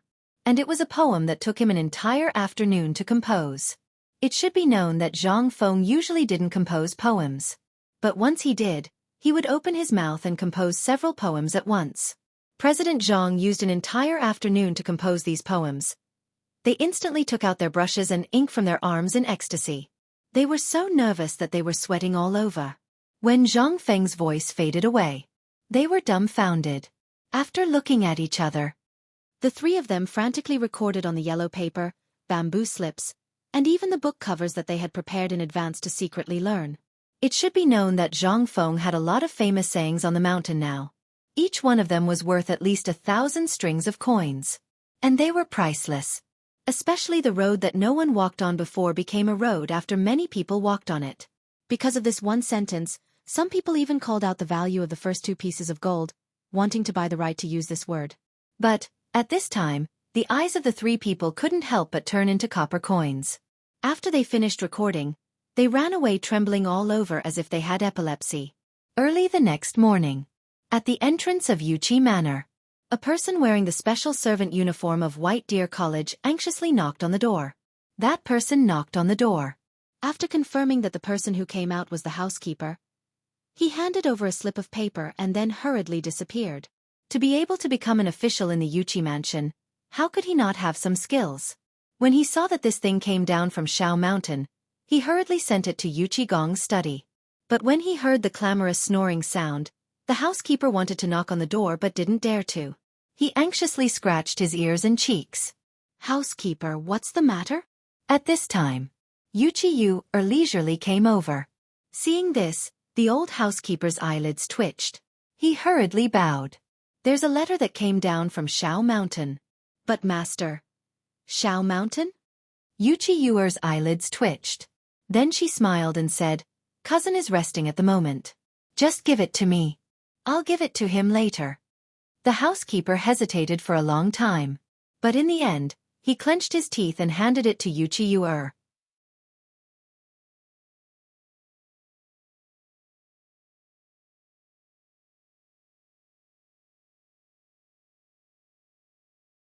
Chapter 843. Reporting. Your Majesty. Urgent report. Li Shimin, who had just walked out of the court, had not yet entered the imperial study to review the memorials when he heard a hurried report at the door of Taiji Palace. Li Shimin frowned slightly, but when he saw the symbolic clothing of Mount Shao on that person, he waved his hand. Go in and talk. As soon as he entered the imperial study, Li Shimin looked at the person who opened the door and asked with a solemn expression, What's the matter? There's a letter from Mount Shao. It's Prince Zhang who did something big last night. Oh. When Li Shimin heard this, he couldn't help but be interested. After waving his hand to signal Shao Gizi to read it, he slowly sat on the soft couch, smoking and drinking tea in a very comfortable manner. Shao Gizi took the letter and opened it. He, who had always been serious and did not have a trace of change in his expression, could not help but be moved at this time. Taking a deep breath, he said, Golden wine and wine bowl for 10,000, jade plate for shame straight to 10,000. Stop cup and chopsticks can't eat, draw sword and look around at heart at a loss.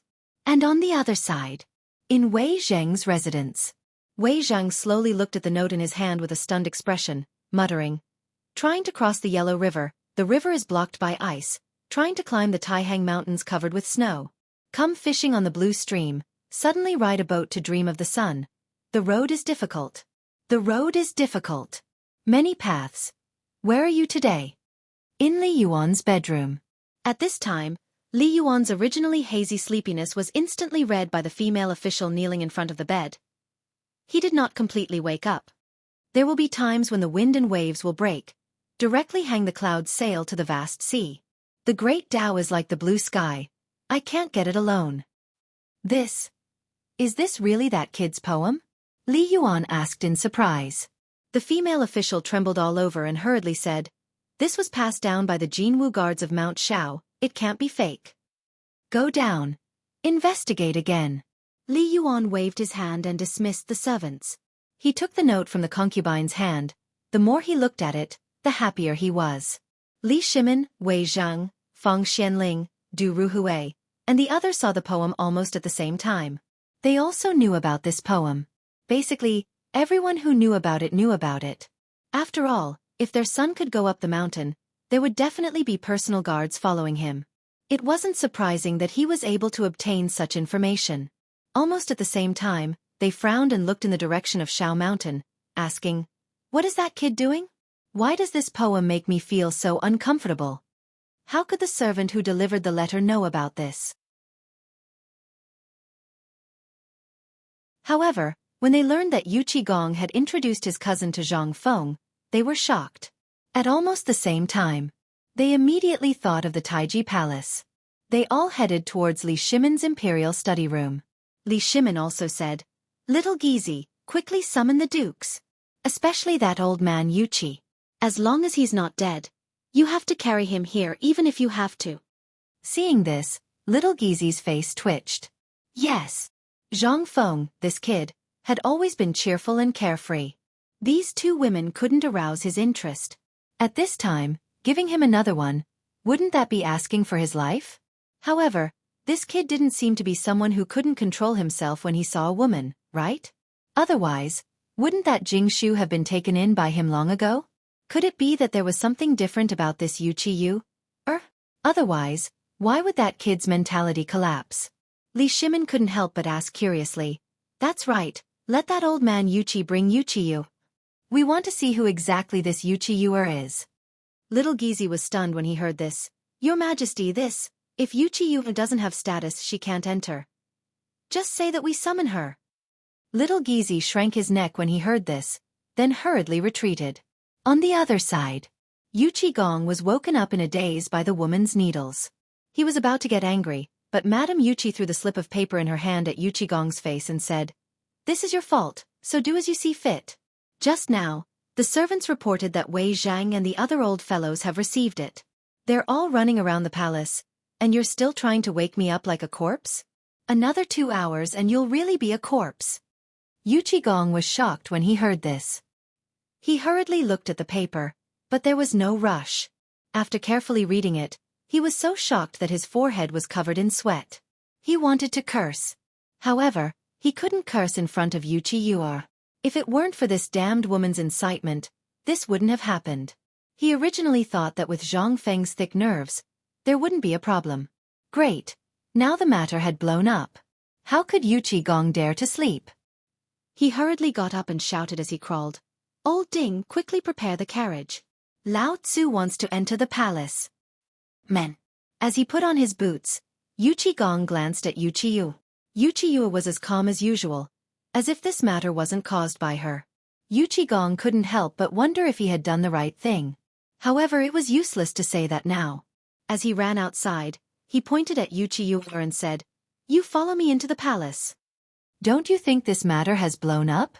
Madame Yu Qi wanted to scold him, but Yu Qigong retorted, If she doesn't go, Lao Tzu will really be in big trouble.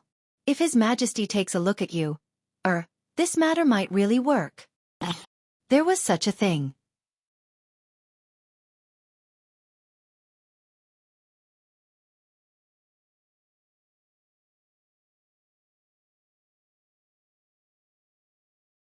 Chapter 844. 2 hours later. In the Imperial Study. Li Yuan calmly sits on the side of the dragon throne, sitting together with Li Shimin. In the Imperial Study, Wei Zhang and the others are also whispering something, sometimes excited, sometimes serious. Your Majesty, the Duke of Yi requests an audience. Summon him. Li Shimin doesn't even think about it, directly waving his hand. Soon after, Yu Qigong carefully walks into the Imperial Study with his big belly. As soon as he enters, Li Shimin coldly snorts and says, Yu Qigong, do you know your crime? Yu Qigong is shocked when he hears this. Your Majesty, this old general doesn't know what crime I have committed. What crime? Li Yuan interrupts Li Shimin, slightly narrowing his eyes and asks, You introduced your sister to that kid, what are your intentions? Li Shimin rolls his eyes, wanting to say something, but after glancing at Yu Qigong, he finally crosses his arms and watches a good show. Chang Yaojin and the others are the same at this time, smoking while lowering their heads and frowning, as if thinking about something important. After a hurried glance, Yu Qigong's heart thumps, hurriedly saying, Replying to retired emperor, this was a joke this old official played with Zhang Feng. You also know that I am henpecked. These things were all done by my fierce wife. It has nothing to do with this old official. Li Yuan smiles slightly, without a trace of change in expression. I know what you're capable of, but if you hadn't told anyone about this, your wife would have found out. We know your wife's temperament very well. Without your approval, would Yu Qiyue have been able to ascend the mountain? Don't think I don't know what you are planning. If you marry that kid, won't your Yu Qi family be able to achieve meteoric success? I don't care about this. I believe that the emperor is too lazy to care. After all, you are the duke, you have to think about me and the emperor. You want to push the emperor and me to the tip of the blade, to block the blade for the rise of your Yu Qi family? Yu Qigong's face changes when he hears this. He hurriedly knelt down and said, Retired emperor, this official has been wronged. I just saw that the kid was lonely on the mountain. Moreover, that kid is impetuous. I cherish talent. You also know the ability that kid has. If everyone were to guard him, there would be trouble. That girl of mine. Shut up. Li Yuan frowned slightly. You're quite thoughtful. Do you think that His Majesty and I haven't made any arrangements? Do I need you to worry about this? Does His Majesty and I have to thank you? Yu Qigong was shocked and quickly shut his mouth. Father. Seeing this, Li Shimin hurriedly called for a halt. Imperial father, although the Duke of Yi was rather impetuous in this matter, he did mention something that reminded us. You also know that some time ago, that brat discovered something called immortal ointment.